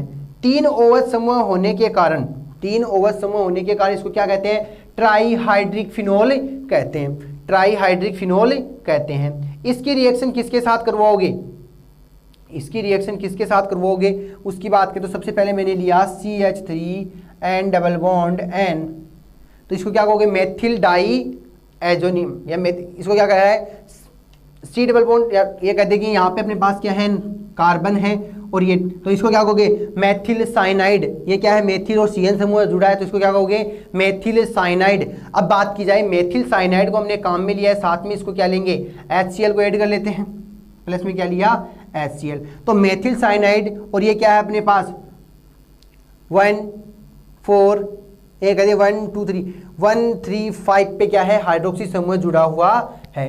तो यहाँ से क्या कहोगे भाई, अपने पास क्या है, कार्बनिक जो बॉन्ड है या कार्बन के साथ जैसे ये बॉन्ड बनाएगा, रिएक्शन करेगा तो क्या बन जाएगा, उसकी बात करें तो सबसे पहले मैं कह दूं कि मैंने यहाँ से इसकी रिएक्शन करवाई तो मेरे पास ये प्राप्त हुआ। इसको मैंने क्या किया, यहाँ OH को उल्टा वापस शिफ्ट कर दिया, यहाँ से OH बेंजीन, यहाँ क्या बन गया, carbon double bond, carbon double bond के साथ क्या है नाइट्रोजन, और ये क्या हो गया CH3, क्योंकि यहाँ ट्रिपल बॉन्ड थे, एक बॉन्ड टूटते ही जो है वो क्या बन गया, इस बेंजीन के साथ ये क्या कर लेगा, बॉन्ड बनाएगा। और अब याद करें यहाँ से इसका क्या करवा दो, जल अपघटन करवा दो। जल अपघटन करवाओगे तो जो नाइट्रोजन है, ये कह दें नाइट्रो समूह है वो क्या हो जाएगा, यहाँ से बाहर निकल जाएगा। तो यहाँ से जैसे ही नाइट्रो समूह बाहर निकलेगा अपने पास क्या आ जाएगा, कीटो समूह आ जाएगा। तो मैंने यहाँ पे अपने पास क्या है, नाइट्रोजन, इसका एक H यहाँ चला गया, एक HCl वहाँ से ले लेगा, तो ये क्या बना, NH। अब बात की जाए यहाँ तो क्या है, OH है, यहाँ भी OH है और यहाँ भी OH है, क्या नीचे क्या निकला, CO, नीचे क्या आ गया, CH3। तो इसको बात की जाए तो ये क्या है, कीटोनिक समूह में प्राप्त हुआ, ये हमें क्या प्राप्त हो रहा है, कीटोनिक समूह प्राप्त हो रहा है। तो यहाँ से हमने क्या कह सकते हैं कि होबेन-होस अभिक्रिया से, होबेन-होस अभिक्रिया से हमें पॉलीहाइड्रोक्सी जो एरोमेटिक कीटोन प्राप्त हो रहा है। कहने का मतलब पॉलीहाइड्रोक्सी मतलब जिसमें हाइड्रोक्सी समूह वो समूह ज्यादा हो, एरोमेटिक का मतलब कोई एक रिंग है और साथ में क्या है, कीटोन समूह, क्या लिखोगे, पॉलीहाइड्रोक्सी एरोमेटिक कीटोन का निर्माण होता है, पॉलीहाइड्रोक्सी एरोमेटिक कीटोन हमें प्राप्त होते हैं। तो ये कुछ रिएक्शन थी अपनी जो हमने बात की, इंपॉर्टेंट क्वेश्चन थे, इंपॉर्टेंट रिएक्शन थी। अब बात करते हैं, यदि अपने पास फिनोल रिंग पे कोई एरोमेटिक समूह या कह दे कोई प्रतिस्थापित जुड़ा हुआ हो तो उसका नामकरण किस प्रकार करोगे। जैसे कि मैंने कहा कि मेरे पास इस प्रकार की कोई रिंग है, जैसे ही मैंने OH को यहाँ ऐड किया, ये क्या बन गई, फिनोल बन गई। मैंने यहाँ क्या कर दिया, CH3 को ऐड कर दिया, यहाँ C2H5 को ऐड किया, यहाँ Br को ऐड किया, यहाँ भी Br को ऐड किया, और यहाँ मैंने क्या ऐड कर दिया, Cl को मैंने ऐड कर दिया। नामकरण करवाना है या इस प्रकार की स्ट्रक्चर दे रखी हो तो क्या करोगे, नामकरण पूछता है, क्या कहोगे। सबसे पहले प्रतिस्थापी कितने हैं अपने पास, 1 2 3 और 4 की बात करें, सबसे पहले B को क्या लिखोगे, तो नंबरिंग 1 2 3 4 5 6, नंबरिंग कहाँ से की, उस स्थान से की जहाँ पे OH समूह क्या हो, कम से कम नंबर मिले, OH को क्या मिले, कम से कम नंबर मिले। तो OH को नंबर कम मिले तो यहाँ क्या हो गया, 3 नंबर, 3 नंबर पे क्या है, ब्रोमीन, तो ब्रोमीन कितने हैं, 2, तो क्या लिखोगे 3 डाइब्रोमो, 3 डाइब्रोमो। B के बाद में आता है C, तो क्या लिखोगे 3 डाइब्रोमो, उसके बाद क्या है 5 क्लोरो, 3 डाइब्रोमो 5 क्लोरो। उसके बाद क्लोरीन के बाद हम बात करें तो अपने पास एक तो एथिल है एक मेथिल है, तो एथिल पहले आता तो क्या लिखोगे 2 एथिल, मेथिल कितने में 4, तो 4 मेथिल, फिर क्या है अपने पास फिनोल। तो ये क्या हो गया, इसका नामकरण हो गया IUPAC पद्धति में। तो हमें क्या करना है, प्रतिस्थापी देखने हैं और प्रतिस्थापी कौन सी जगह जुड़े हैं, किस रेंज में जुड़े हैं, उन सबको हमें चर्चा कर लेनी है। तो फिनोल के लिए हम ये फिनोल जो है उसके अंदर हमने बात कर ली होबेन-होस अभिक्रिया की, नामकरण देख लिया, क्लासिफिकेशन देख लिया। इसके अलावा हम बात करें तो हमने सल्फोनीकरण, हैलोजनीकरण, क्लोरीनीकरण जो है उनके बारे में बात कर ली थी, वो किस प्रकार से जुड़ता है उन सब के बारे में। आगे हम ये कह सकते हैं जो नॉर्मल अपने पास ये फिनोल रिंग है उसके साथ वो क्या करेगा, बेंजीन के साथ अटैक करके क्लोरीनीकरण किस प्रकार होती है उसकी भी बात हम कर सकते हैं, सल्फोनीकरण किस प्रकार होती है उसकी हम बात कर सकते हैं। इसके अलावा अपने पास और भी ये कह दें कि ये तो अपने पास हो गए इंपॉर्टेंट क्वेश्चन जो हम ये कहें कि एग्जाम में आने लायक है, तो अपने सेकेंड ईयर की जो एग्जाम होने वाली है उसी में आ सकते हैं। अब बात की जाए कि जो एग्जाम में क्वेश्चन है उनके अलावा और भी कई क्वेश्चन हो सकते हैं जो मैंने नहीं करवाए हों और वो भी आने की चांसेस हो सकते हैं, तो एक बार उनमें से भी कुछ क्वेश्चंस को देख सकते हो। अब आगे हम बात करते हो अपना जो सिलेबस है, एग्जाम का जो पैटर्न है उसमें ये कहा गया कि जो अथवा वाला पोर्शन था उसको हटा दिया गया है। हमें केवल क्या है वहाँ पे क्वेश्चन मिलेंगे 10 या 8, उनमें से हमें क्या करना है, कोई 3 क्वेश्चन को सेलेक्ट करना है और उन्हीं 3 क्वेश्चन का आंसर लिखना है। तो मैंने कुछ क्वेश्चन करवाए हैं विद आंसर दिए हैं, तो आप यहाँ से देख सकते हो। Thank you.